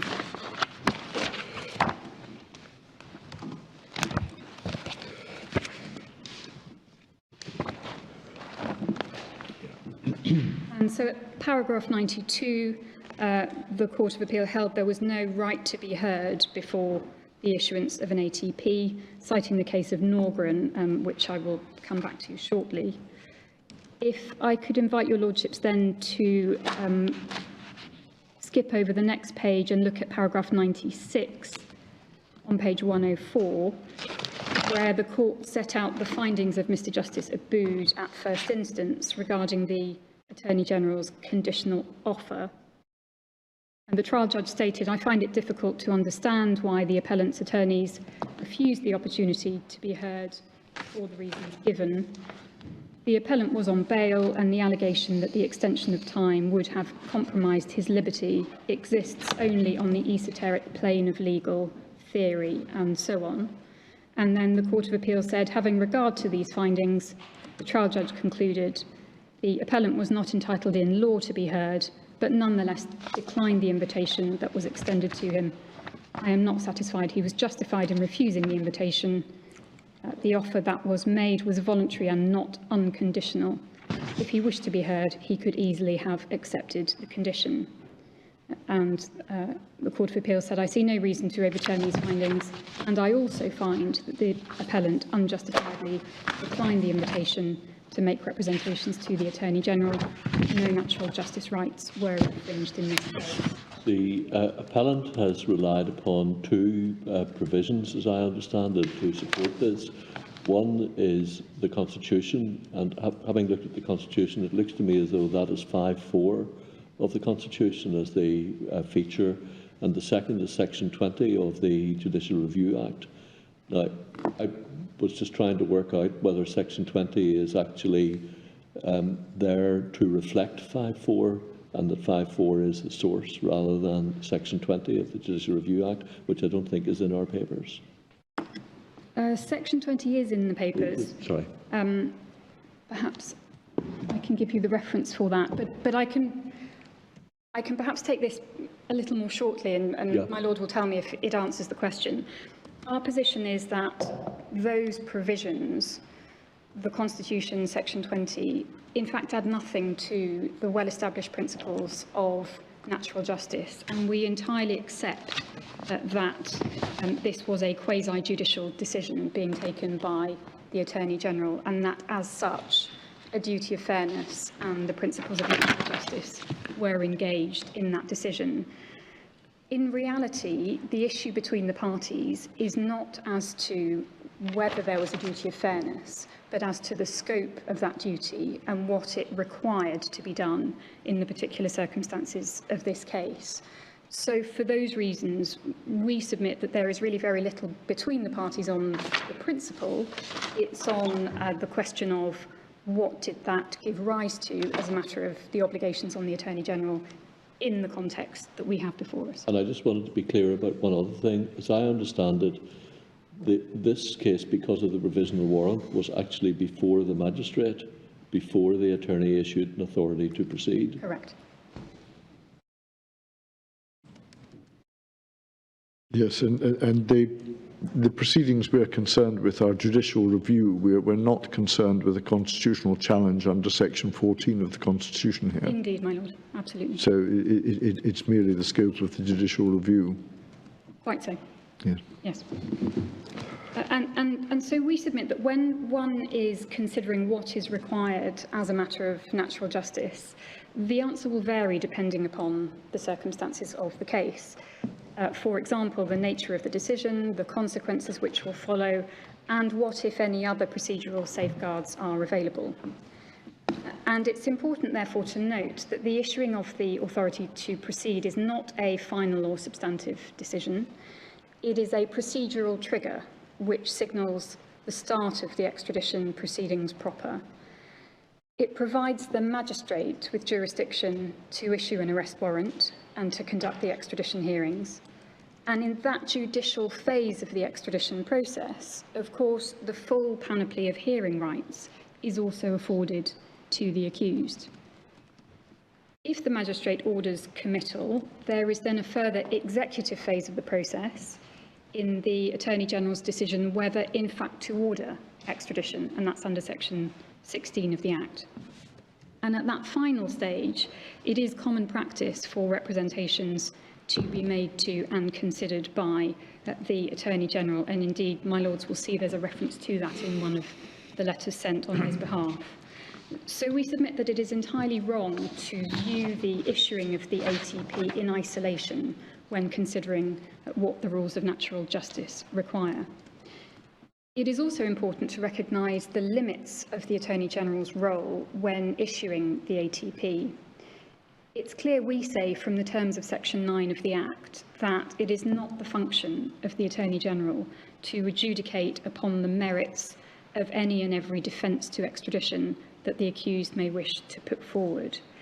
Could I invite your Lordships to look briefly at Section 9? It's at Bundle 1887.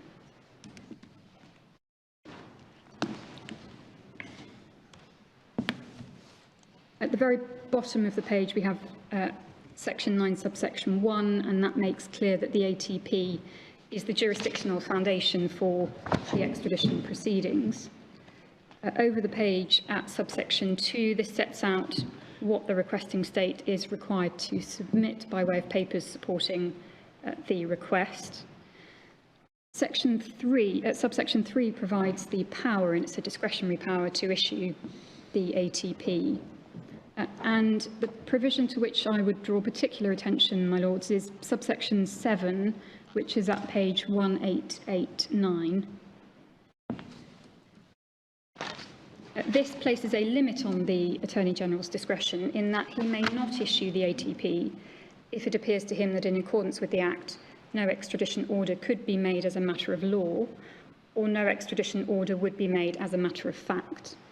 And so we can conceive of examples that might fall within that scope if it were absolutely clear that the dual criminality test could not be established, or if a conviction had been entered for precisely the same offence in Trinidad already, and therefore the double jeopardy rule were engaged. Those are examples of a legal bar and a factual bar, which would show that the request was essentially bound to fail, and that's the section 9(7) test.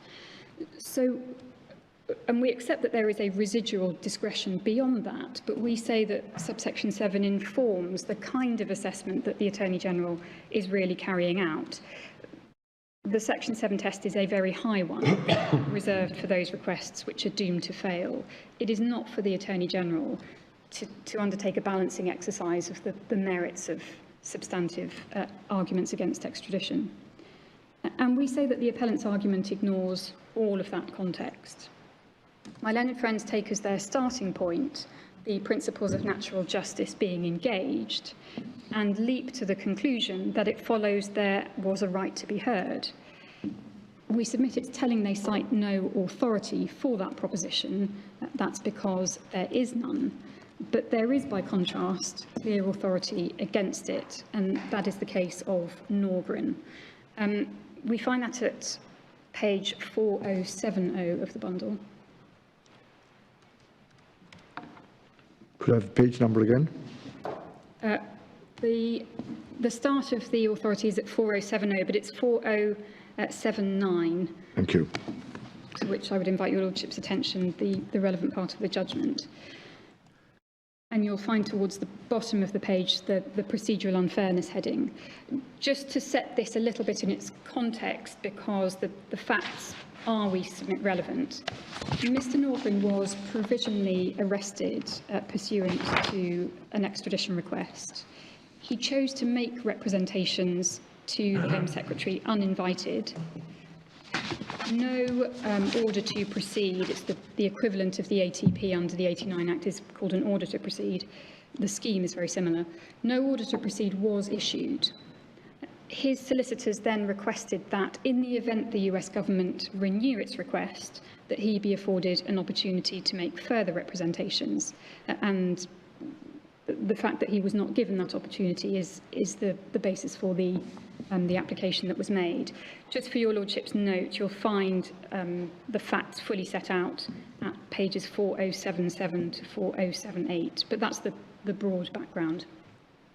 The judgment of the court was given by Lord Chief Justice Bingham, as he then was, and under the heading procedural unfairness, you'll see there's reference to detailed representations made to the Home Secretary, the Home Secretary's decision not to issue an order to proceed, and the request for an opportunity to make further representations.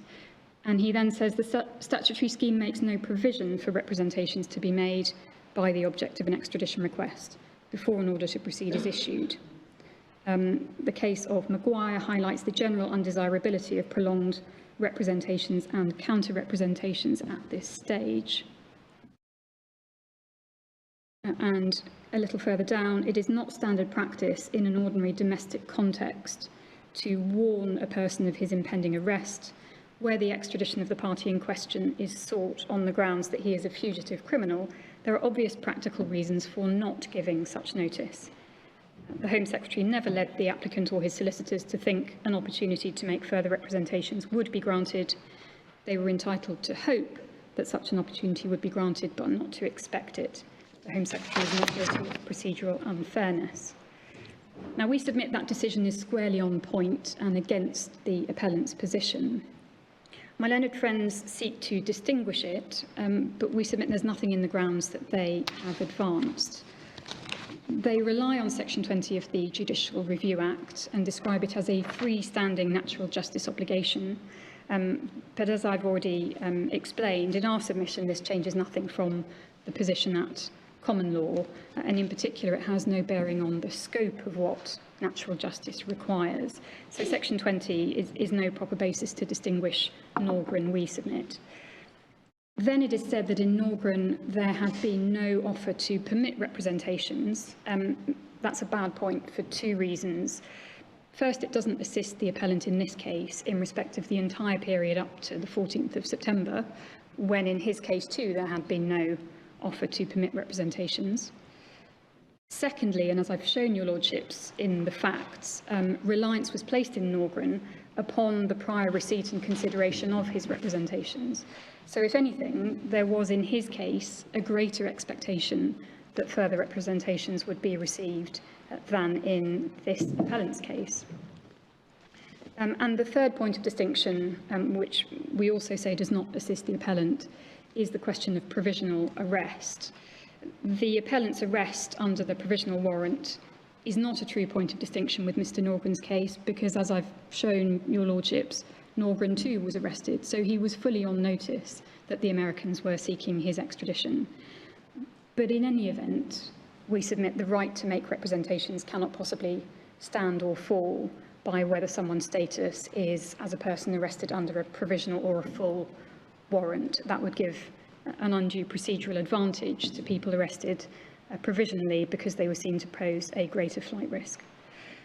So in our submission, the High Court and the Court of Appeal were correct to hold that Norgren is good law and should be followed in this case. Turning finally, my lords, to the chronology of what happened here leading up to the 14th of September 2015 and the offer made by the Attorney General and refused by the appellant. I don't propose to go through the voluminous correspondence, but I will seek to give your lordships the relevant references and perhaps draw attention to a few features which we submit are of note. The first letter written on the appellant's behalf to the Attorney General was the 27th of May 2015, and that's at pages 899 to 900 of the bundle. I don't invite your lordships to turn it up. As it happens, that was the day of his provisional arrest, although it seems from the letter that the letter was submitted before he was arrested. On the 3rd of June 2015, the provisional arrest warrant was served on him, and you have that at page 910.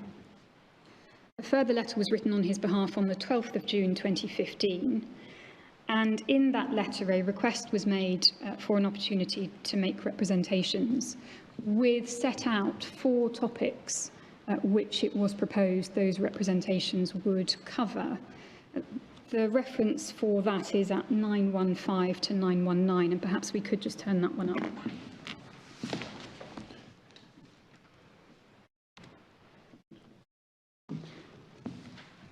(915) is the start of the letter, 12th of June.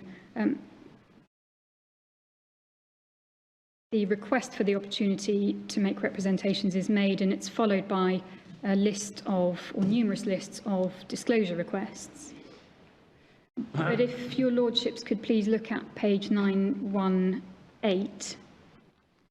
At the very bottom of the page, following disclosure, the matters upon which submissions would be made include the following. And the subjects set out are why the US would be an inappropriate forum, why the prosecution is politically motivated, extradition offence, and finally residual discretion, why the requested state should in any event decline its discretion. Notable by its absence is any reference to the issue before this court, namely the jurisdiction to process requests from the USA and the validity of the US order. That is the only letter in which topics for the proposed representations are set out, and so nowhere the appellant can point to nothing within the correspondence that puts the Attorney General on notice that this was an issue in respect of which they would submit the discretion against issuing the ATP should have been exercised. The Attorney General's response to that is on the 2nd of July 2015, and again perhaps we can look briefly at that. It's at page 941. to 942.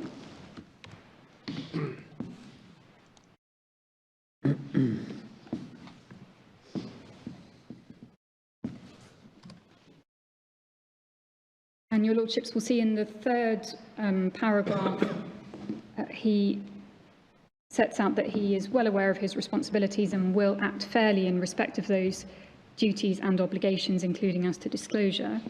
He notes that extradition is a statutory scheme, that there is no provision governing extradition that makes provision for representations to be made. He sets out that the scheme overall is fair and allows adequate opportunity for the subject of the request to make such representations and submissions as are necessary in the proceedings.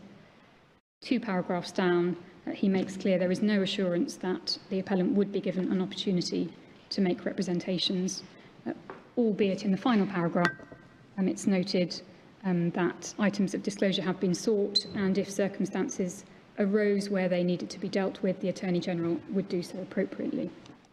Is there anything to stop the appellant just making the representations? No, my lord. No. Okay. No. As was done in Norgren. Sorry? As was done in Norgren. There was no invitation to make representations, but Mr. Norgren, Well, it's the concept of an opportunity to make representations. I mean, the ATP hadn't at that stage been issued. Indeed. No, the key there You won't issue an ATP until you've got our representations. yes, and the appellant was not wishing to make representations until he'd achieved the disclosure. And your Indeed. position, So he'd no right to either prior to the ATP. That's our position, yes. So the appellant links the requests for disclosure Yes. with the opportunity and says without disclosure it wasn't possible. Of course, the provisional warrant had been disclosed, but the long lists of further items had not. We submit there was no right to either. Just to complete the references so that your lordships have the relevant correspondence later if necessary. 3rd of July is the appellant's response to that letter we've just looked at. It's at 945 to 947.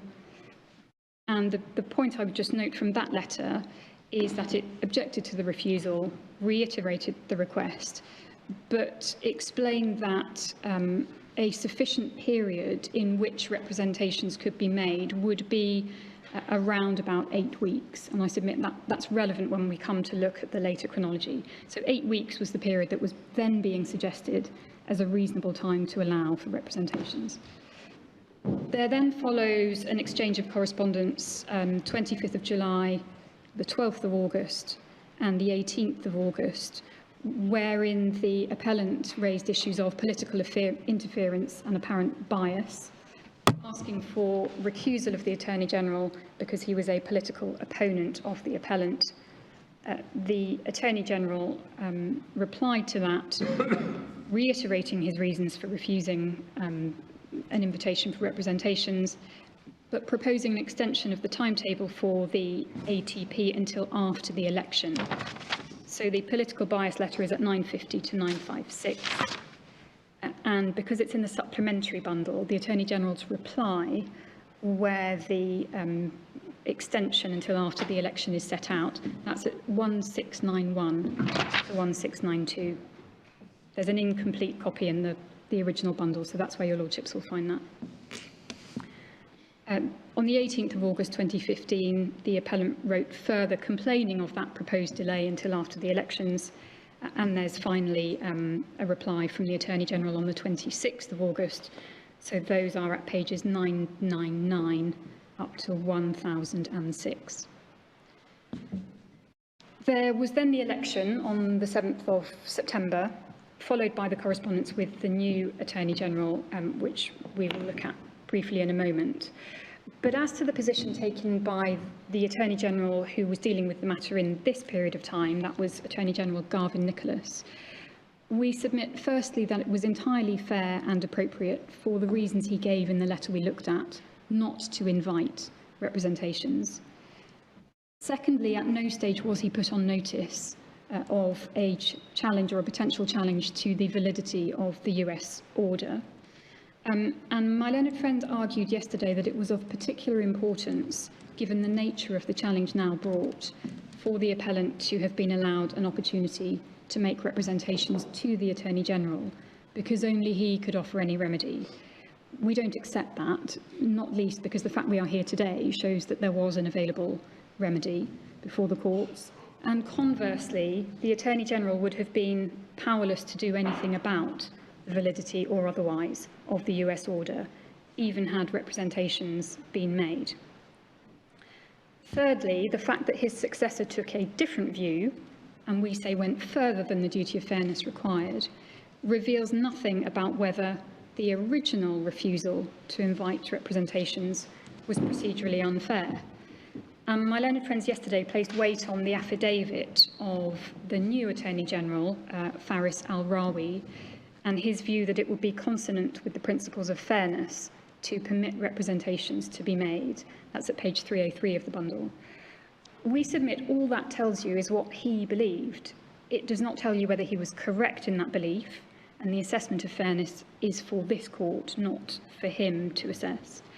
Nor does it tell you whether his predecessor, in the circumstances then obtaining, was wrong in his different belief, namely that fairness did not require the making of representations. And so, my lords, now we come to the 14th of September. Faris Al-Rawi had been appointed as Attorney-General 5 days earlier, and the deadline for his decision on the ATP was in 2 days' time.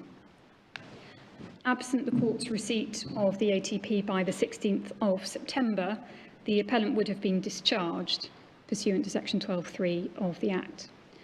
And we submit in those circumstances, the incumbent Attorney-General could not sensibly have offered the appellant an opportunity to make representations without an extension to the timetable which had been set. Could I invite your lordships to look at that letter? It begins at page 1009.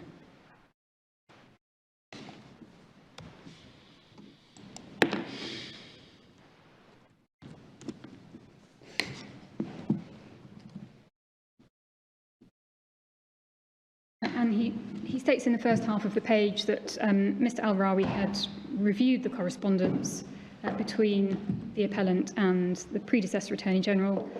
Having taken a fresh decision, Mr. Al-Rawi will allow you to make the representations you asked to be able to make.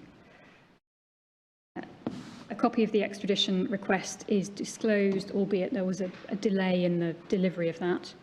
And then, on the presumption you wish to make representations, we will have to rearrange the present timetable before the Chief Magistrate, and the proposal is set out. So what is plain is that the offer was conditional upon the need to secure an extension to the timetable. The language which is used is, we will have to rearrange. This was, from the Attorney-General's perspective, therefore non-negotiable, and it could not, we submit, sensibly have been read otherwise. That condition was fair and reasonable, but despite months of pressing for an opportunity to be heard, the appellant now chose to spurn the offer. And after some interim correspondence about the timing of his reply, we find the reply dated 16th of September at page 1254.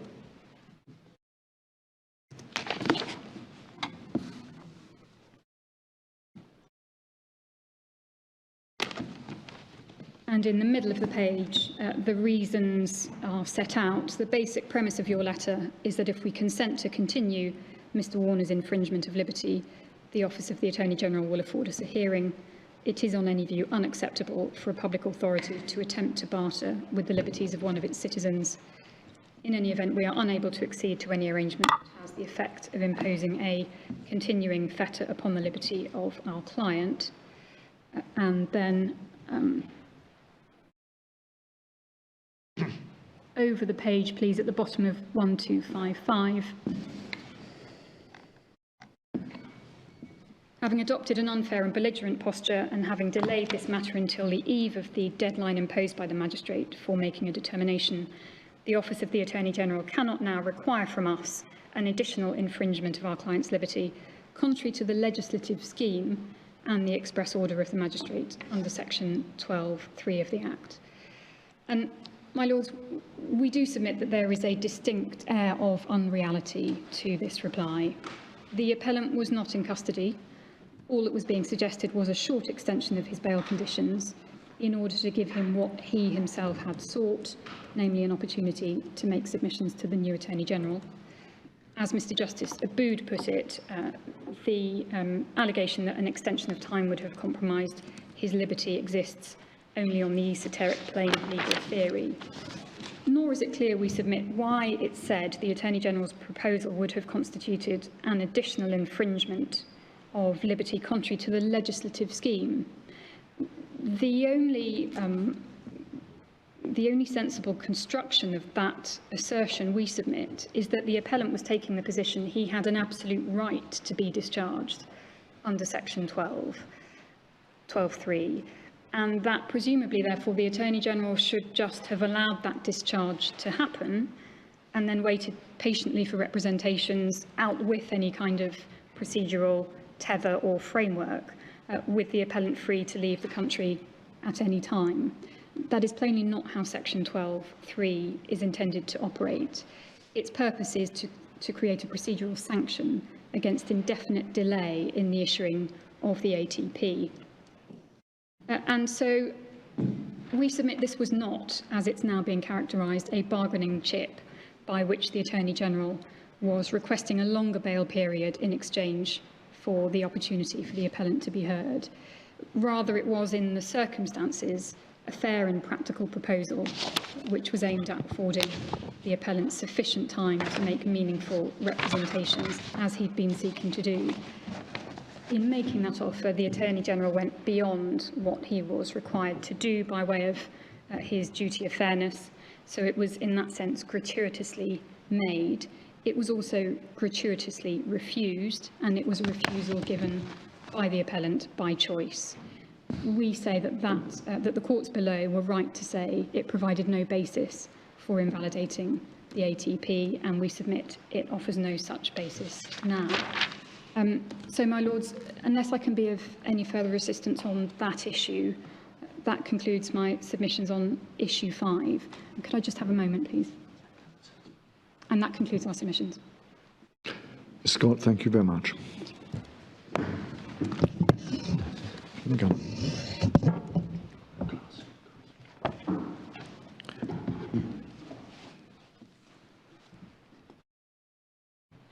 My Lords, may I start with the proposition that the language that we see at 1826 in section 4, namely exceptions, adaptations, modifications or other provisions, represents a deliberate shift away from the 1870 formulation, which was conditions, exceptions and qualifications. So the only common word in there is exceptions. Both refer to exceptions, but the 1870 Act included conditions and qualifications, whereas as we see from 1826, the words chosen in Trinidad were adaptations and modifications. And what is proposed is that in that subtle variation,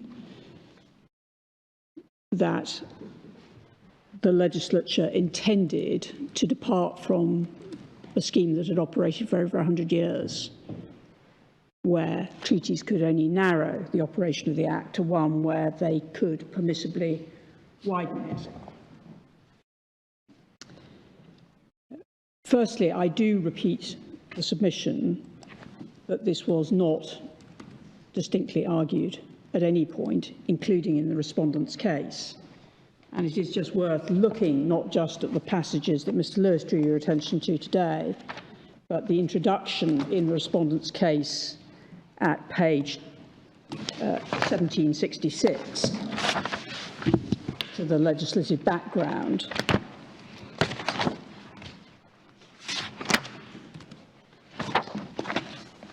(1766), paragraph 10, they set out the identical clause in the 1870 Act.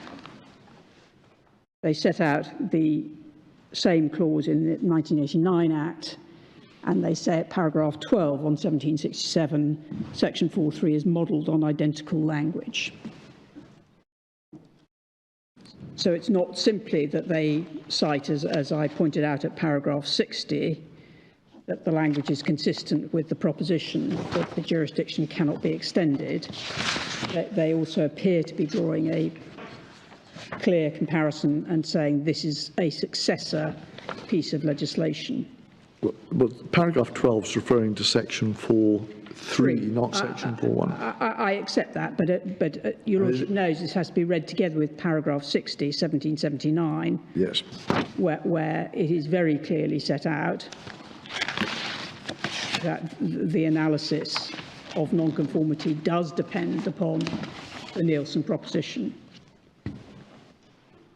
And my Lord, the reason I raise this in reply is it is indeed, as the language used by the respondent themselves says, the potential implications of this are far-reaching, and your Lordships have not been provided with any legislative material leading to the enactment of the 1985 Act, which suggests that Parliament even gave consideration to the issue, still less that it was drawn to their attention.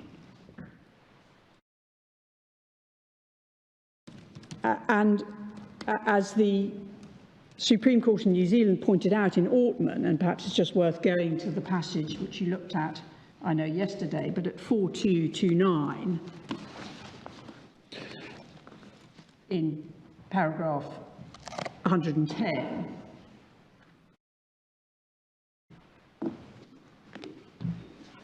that statement as to the infrequency in New Zealand's constitutional order of conferring on the executive a power to expand or disapply a statutory framework is a remark that could be made equally pertinently in relation to the legislation of Trinidad and its constitution. It is exceptionally unusual to allow, with the protection only of a negative resolution, the Attorney General as a member of the Executive to disapply by extending, in relation to an individual case or an individual country, the protection of the statutory scheme in the Extradition Act. And, my Lord, I'm sure the Board doesn't need to be told this, but to do so in the context of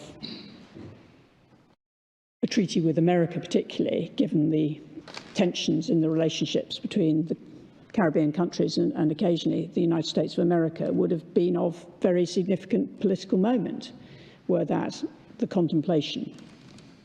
But there's been no sign, and the respondents who no doubt have the statutory material at their fingertips, other than this emerging as a sine wind in paragraph 80, there's been no sign that they have placed before your Lordship anything that suggests that, in accordance with the principle of legality and constitutional good order, this was a power that was explicitly identified to Parliament and expressly adopted with all the knowledge of its constitutional implications. Yes, but the respondent doesn't seek to say that it gives a particularly wide power. He suggests simply that it would allow modification of the first schedule to add offences. So it would unfreeze, as it were, the enumerative approach and allow adaptation for changing events. But that's why I drew the Board's attention to the fact the statute itself provides for the adding of offences. You don't need to have adaptations from a treaty. There is a general power, section at the moment, but somebody will remind me, there is a general power in the 1985 Act to add to the list of offences in Schedule 1, which 6.5, thank you very much. Section 6.5. That's right. I think you referred us to that, yes. Raising the same little... Yes, and the answer is it does, that provision, my Lord, does reflect the provisions coming directly from the Fugitive Offenders Act 1967. So the original Fugitive Offenders Act, which would have been enforced in Trinidad, assuming it was the Fugitive Offenders Act 1967, had in section 3 exactly those terms, except that country is, the word country is transposed for territory, which is the way in which the Trinidadians put it. But I've checked the 1967 Act, and that's where it comes from.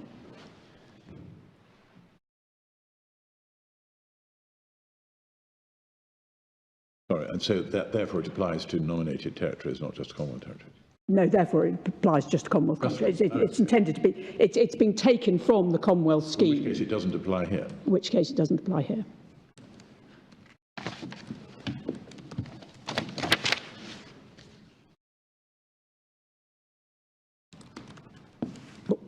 So it's section 6.5 would only be applicable to Commonwealth countries?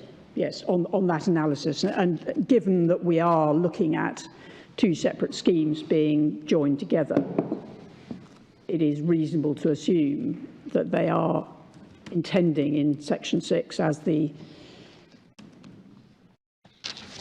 respondents, I think, accept, intending to introduce the Commonwealth scheme in section 6 and the foreign state scheme in section 7. And well, that might suggest that there was a role to be played by the wider wording to reflect in relation to foreign territories that which was achievable under section 6.5 in relation to the Commonwealth. Well, assuming your lordship's right in saying that section 4 was intended to provide that width. No, I'm not making any assumption. No. I'm just looking at the paragraph 80 argument, and you referred to section 6.5 as an answer, but it may be turned against you, as it were, that there is an answer for the Commonwealth which would allow the expansion of Schedule 1.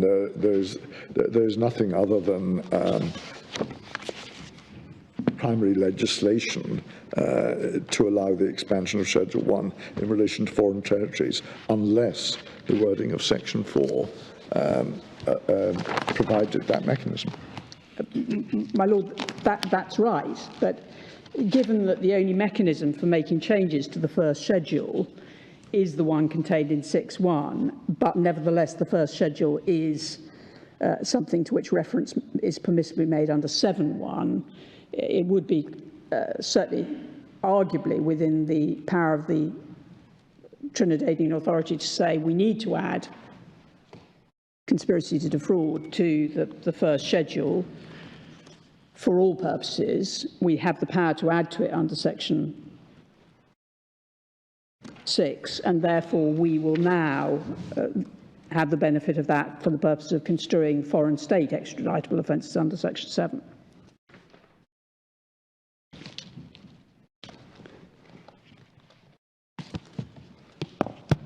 But one would certainly expect, I would respectfully submit, that if one is changing the tenor of the provision in relation to exceptions being the common word that comes from the 1870 Act and from the and appearing in this section, that one might well want to have been more specific in terms of picking its accompanying words.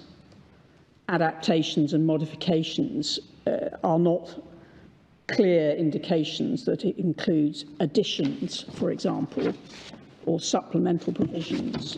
There are any number of words that if one's adding to the rubric of the type of change that might be made, that you are indicating a change that may add to the scope of the Act rather than simply to change and limit within the existing statutory scheme or framework. That's the point, really, my Lord, that you cannot say of the words that are new, adaptations, modifications, that those are necessarily words that indicate additional powers within the statutory scheme. Yeah. But with adaptations, modifications, or other provisions, it's pretty widely worded. But you have made with some force the point about Altman and the constitutional position that discloses. And the absence of any indication of history. Yes. Yes. The law, all we have is the long title to say that it's intended, as it indicates in that page.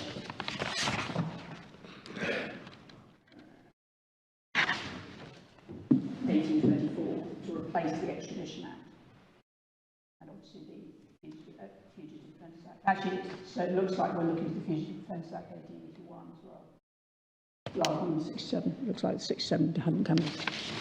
Yeah.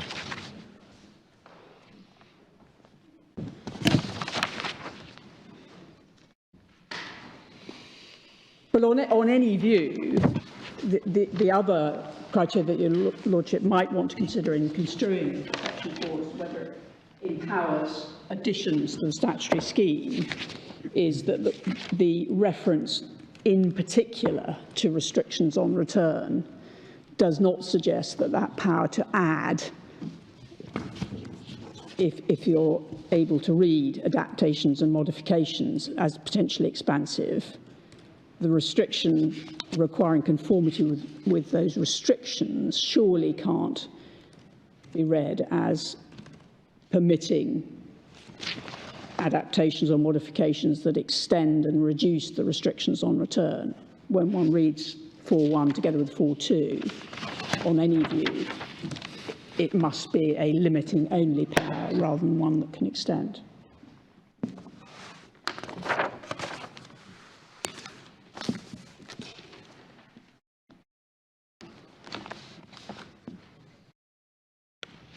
So the reality is that there is a significant gap between the offences for which extradition may be granted and which are regarded as extraditable offences under the Act and those which are contained in the treaty. And if the board would be assisted, I have pulled down the criminal legislation dealing with firearms and explosives and customs, and your lordships have the common law. Yes, but if you wish to submit a written list of that, that would be helpful.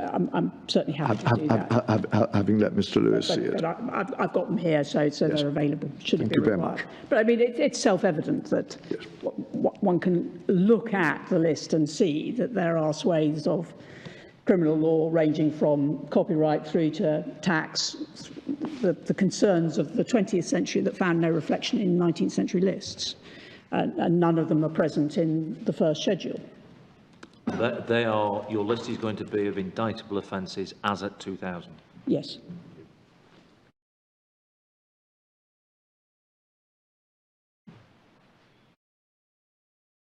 But if I may say so, identified generically with the accompanying Act rather than Section 27(2), because otherwise you'll get a 10,000-page list of offences, which won't be terribly illuminating. That would not assist. So that is the position, that there is a significant difference. And just to deal with the conspiracy point, which Mr. Lewis really didn't answer how he got to apply Section 66 of the Interpretation Act, but he certainly can't get to conspiracy via Section 6.3, as I think he was minded to accept, because it applies to Commonwealth countries.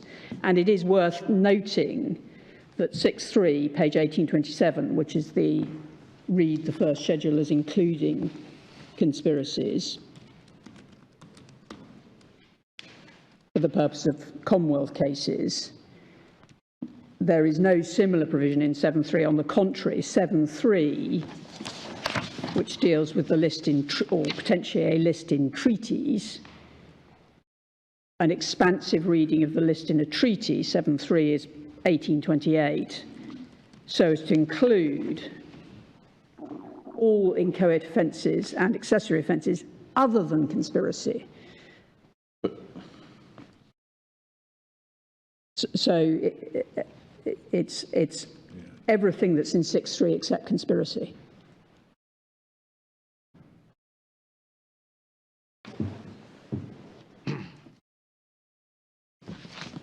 So it certainly suggests that, at least so far as that was concerned, there was no automaticity in thinking that conspiracy had to be included as one of the extraditable crimes or That's offences. what's set out in the treaty, not what's...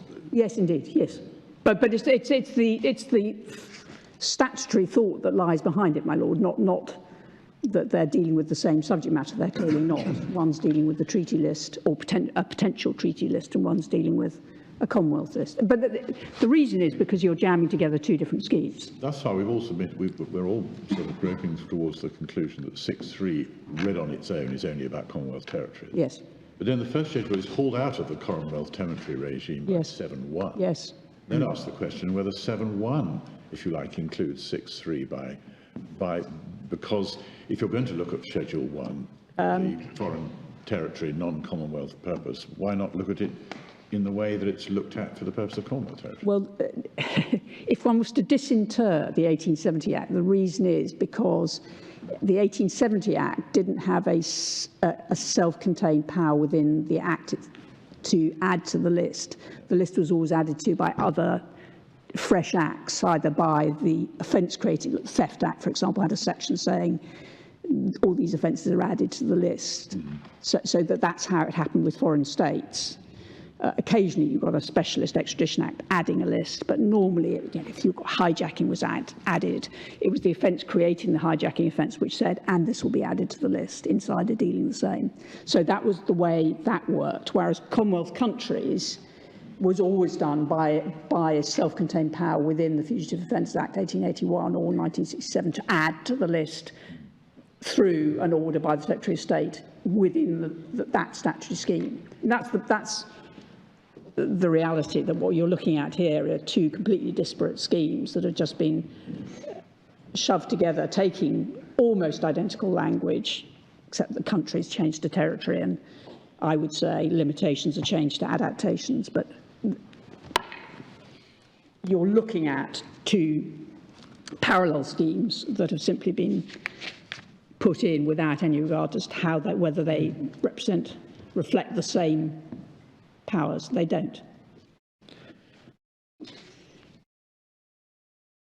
But perhaps it is useful, because once one's tied to the importance of the list in an extradition case, then you have to recognise not only does that restrict, let's take firearms as an example, not only does that restrict firearms offences from being an extraditable offence, it means that Mr. Lewis's specialty example about the robbery, the armed robbery, doesn't work, because you then also will breach specialty, because the Americans will think, well, firearms are extraditable because they're within the scope of Article 2 of the treaty.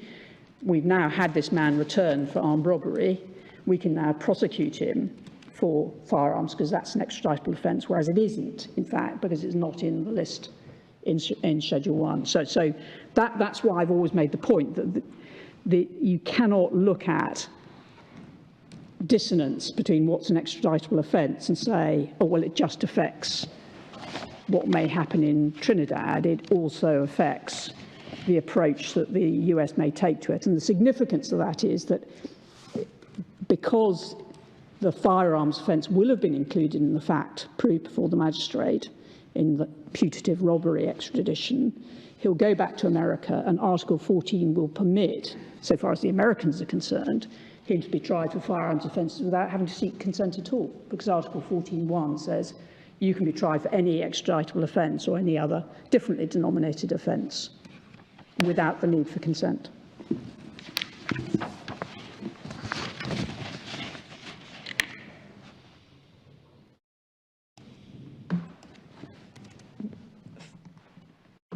Separate point made by Mr. Lewis that the phrase restrictions on return should be read as referring only to the restrictions contained in Section 8. Because he says, for example, in relation to extraditable offence, which is a condition for extradition under Section 5, as we see in 1826, he says that is simply setting the liability to extradition. But of course, it's not simply setting liability to the process of extradition. it's also restricting the right to return, because it's only in the case of an accusation in relation to an extraditable offence that the person is and may be arrested and returned. So it's not simply a liability, a threshold liability issue, it's also something that restricts the right of return.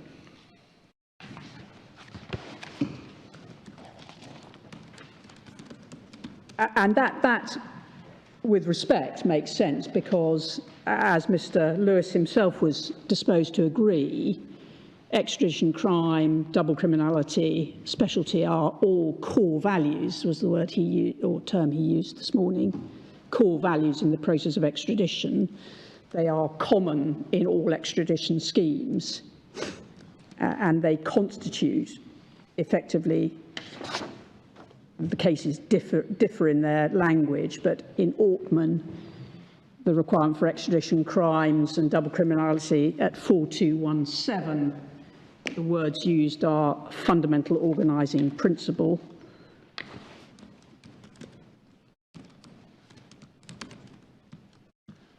That's in paragraph 46. And in Zentai, the Australian High Court of Australia case at 5028, the principle of double criminality at paragraph 22 is said to be so widespread that it's to be implied a general principle of extradition law. A customary rule. Customary rule. A customary rule Yes. of international law. Yes. So it is a core principle, and it is not one that is affected by the sort of interpretive problem that caused the remarks to be made in Ismail about the need for wide interpretation in order to ensure conformity and to permit extradition. Because, as your lordships know, as we saw in 3544 in Ismail, the difficulty that arose in Ismail was in approaching a term such as accused, which may well have some domestic content and cause difficulty if one interpreted them with an eye to the municipal statutes governing English criminal procedure rather than more generally, and therefore, as Lord Steyn said, a wider purpose of the interpretation had to be employed. You don't get the same problem, and therefore you don't have the same justification for that wider form of interpretation where one is dealing with common features that are core values that are employed in all extradition cases.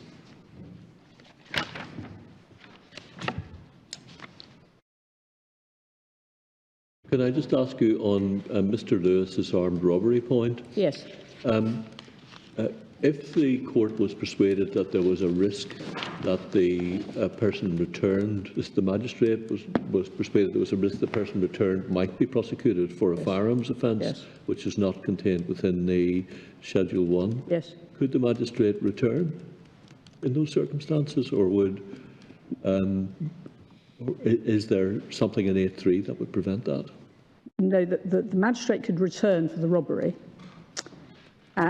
but nothing could be done when the US say, when he gets back to the US, right, well, we're going to go on with firearms, because Article 14.1 doesn't require consent. So the US would look at Article 14.1. There'd be no issue under 8.3, because on the face of it, it would look like it was a regular armed robbery return. But given 8.3b and the lesser offence provision, if the magistrate if the attention was drawn to the fact that there was this was not an extraditable offence, I'm just trying to work out, would 8.3 require the arrangement to be one which would exclude the possibility of a lesser extraditable or non-extraditable offence, punishable by 12 months or more, being a part of any arrangement before you could actually extradite? It's a question to which I don't know the answer, and I'd be grateful for. Well, and it's quite difficult to argue as a matter of abstraction, because it all depends on what is actually proved in front of the magistrate. Obviously, the lesser offence requires to be established at the prima facie standard in front of the magistrate, and therefore one can look and see within the bounds of the evidence put before the magistrate what offences, including lesser offences, and potentially, my lord, I would accept against myself non-extraditable offences, even if they might not be regarded necessarily as lesser, including firearms, if that was proved. But if we had a situation where, for example, you had a straightforward robbery, it looked like there was no problem, back he goes to the United States, and the United States then gets to and looks at the provisions in Article 14, so 1861, if you don't mind going there with me. And the United States would say they now want to prosecute him for having had the weapon the day before or the day after. They would say that's an extradition offence, which is differently denominated, but it's based on the same facts. They take a wide view about what based on the same facts means. And therefore we can proceed without consent, because that doesn't need consent. Yeah. And that's why I wondered whether that having been drawn to the attention of the magistrate, is that a reason for not returning them or not? The magistrate would have to make an assessment under section 8.3 whether he considered on the evidence in front of him that would happen. Or could have, would involve a happen. factual inquiry of the sort Mr. or Miss Scott, I think, accepted could take place. Yeah. Thank you.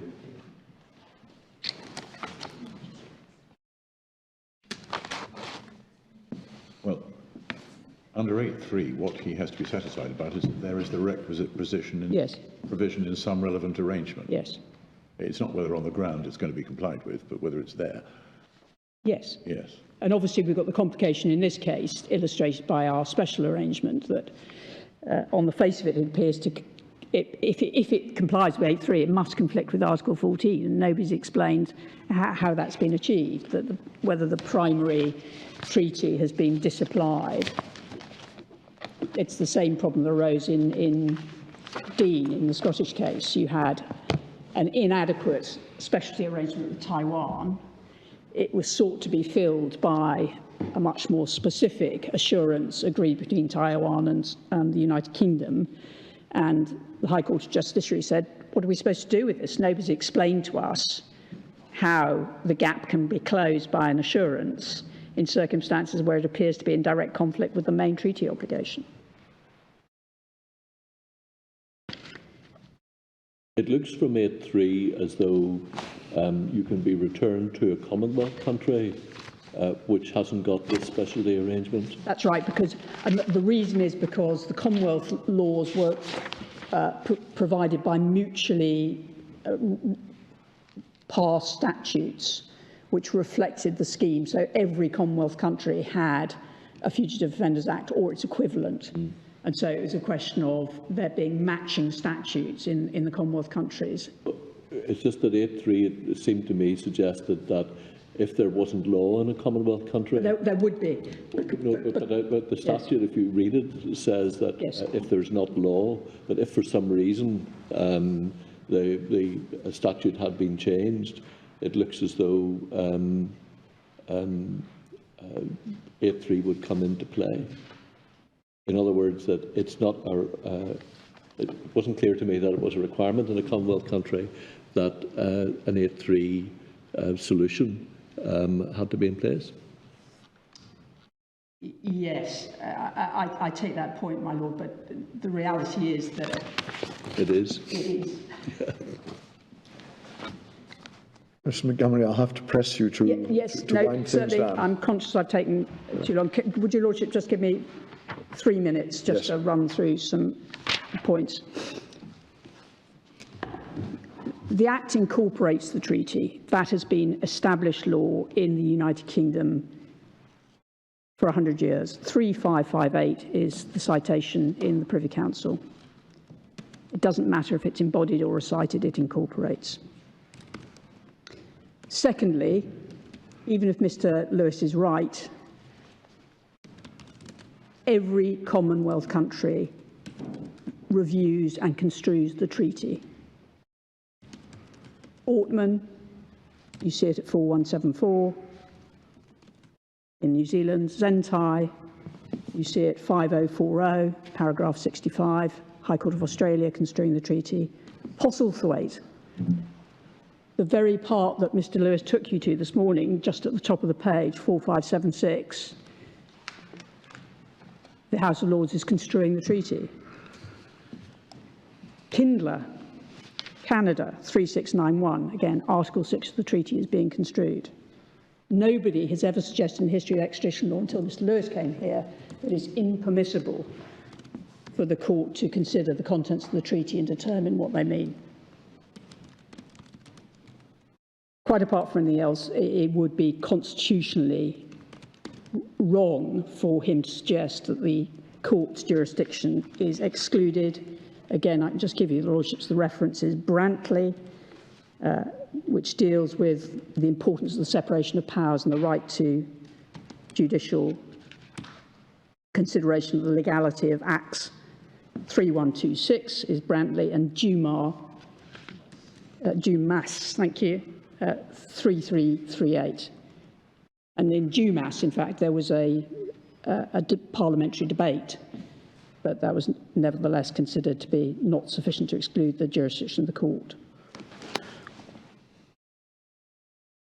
And certainly Toussaint at 4856 suggests that even if the matter has been the subject of negative resolution, not even debate, it may still be the subject of review by the court. So the issue about ouster simply cannot stand against the constitutional principles, or nor can the conclusive evidence argument, which has really become the proxy for ouster.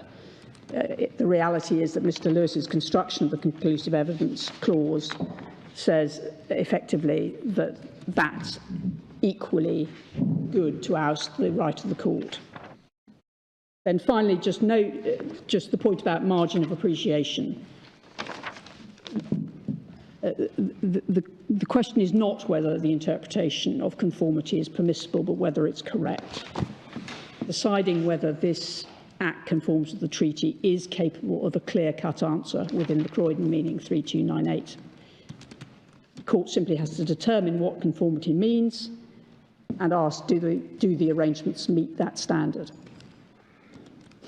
The attorney is no more entitled to a margin of appreciation than a contractor who's relying on a conformity of goods clause. The clause has a meaning.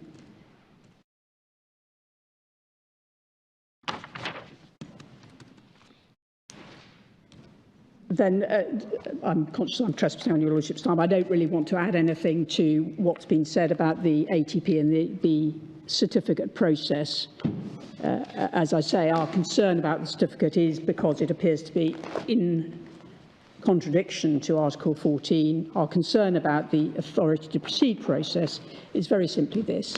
Once you are permitted to make representations, as happened in this case, then you have the right to a fair process.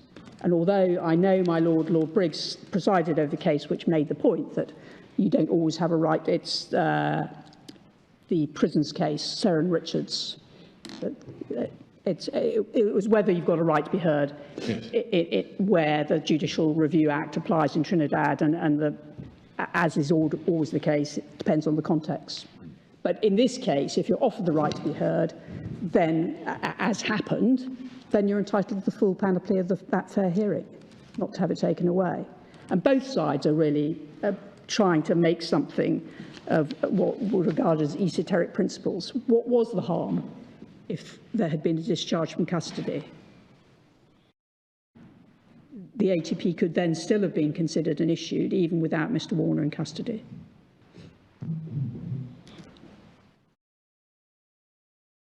Would he then be free to leave the country? He would be free to leave the country. But that's why. He'd been provisionally but that's why they say, oh, it's illusory. This doesn't really matter to him, but it might. He might want to go away on holiday. So you can't say he's losing nothing by this. This is all esoteric. He is losing something. He's losing his right to travel as he sees fit, to do what he wants, to live where he wants. I have trespassed on your lordship's patience, and I'm very sorry. Ms Montgomery, thank you very much.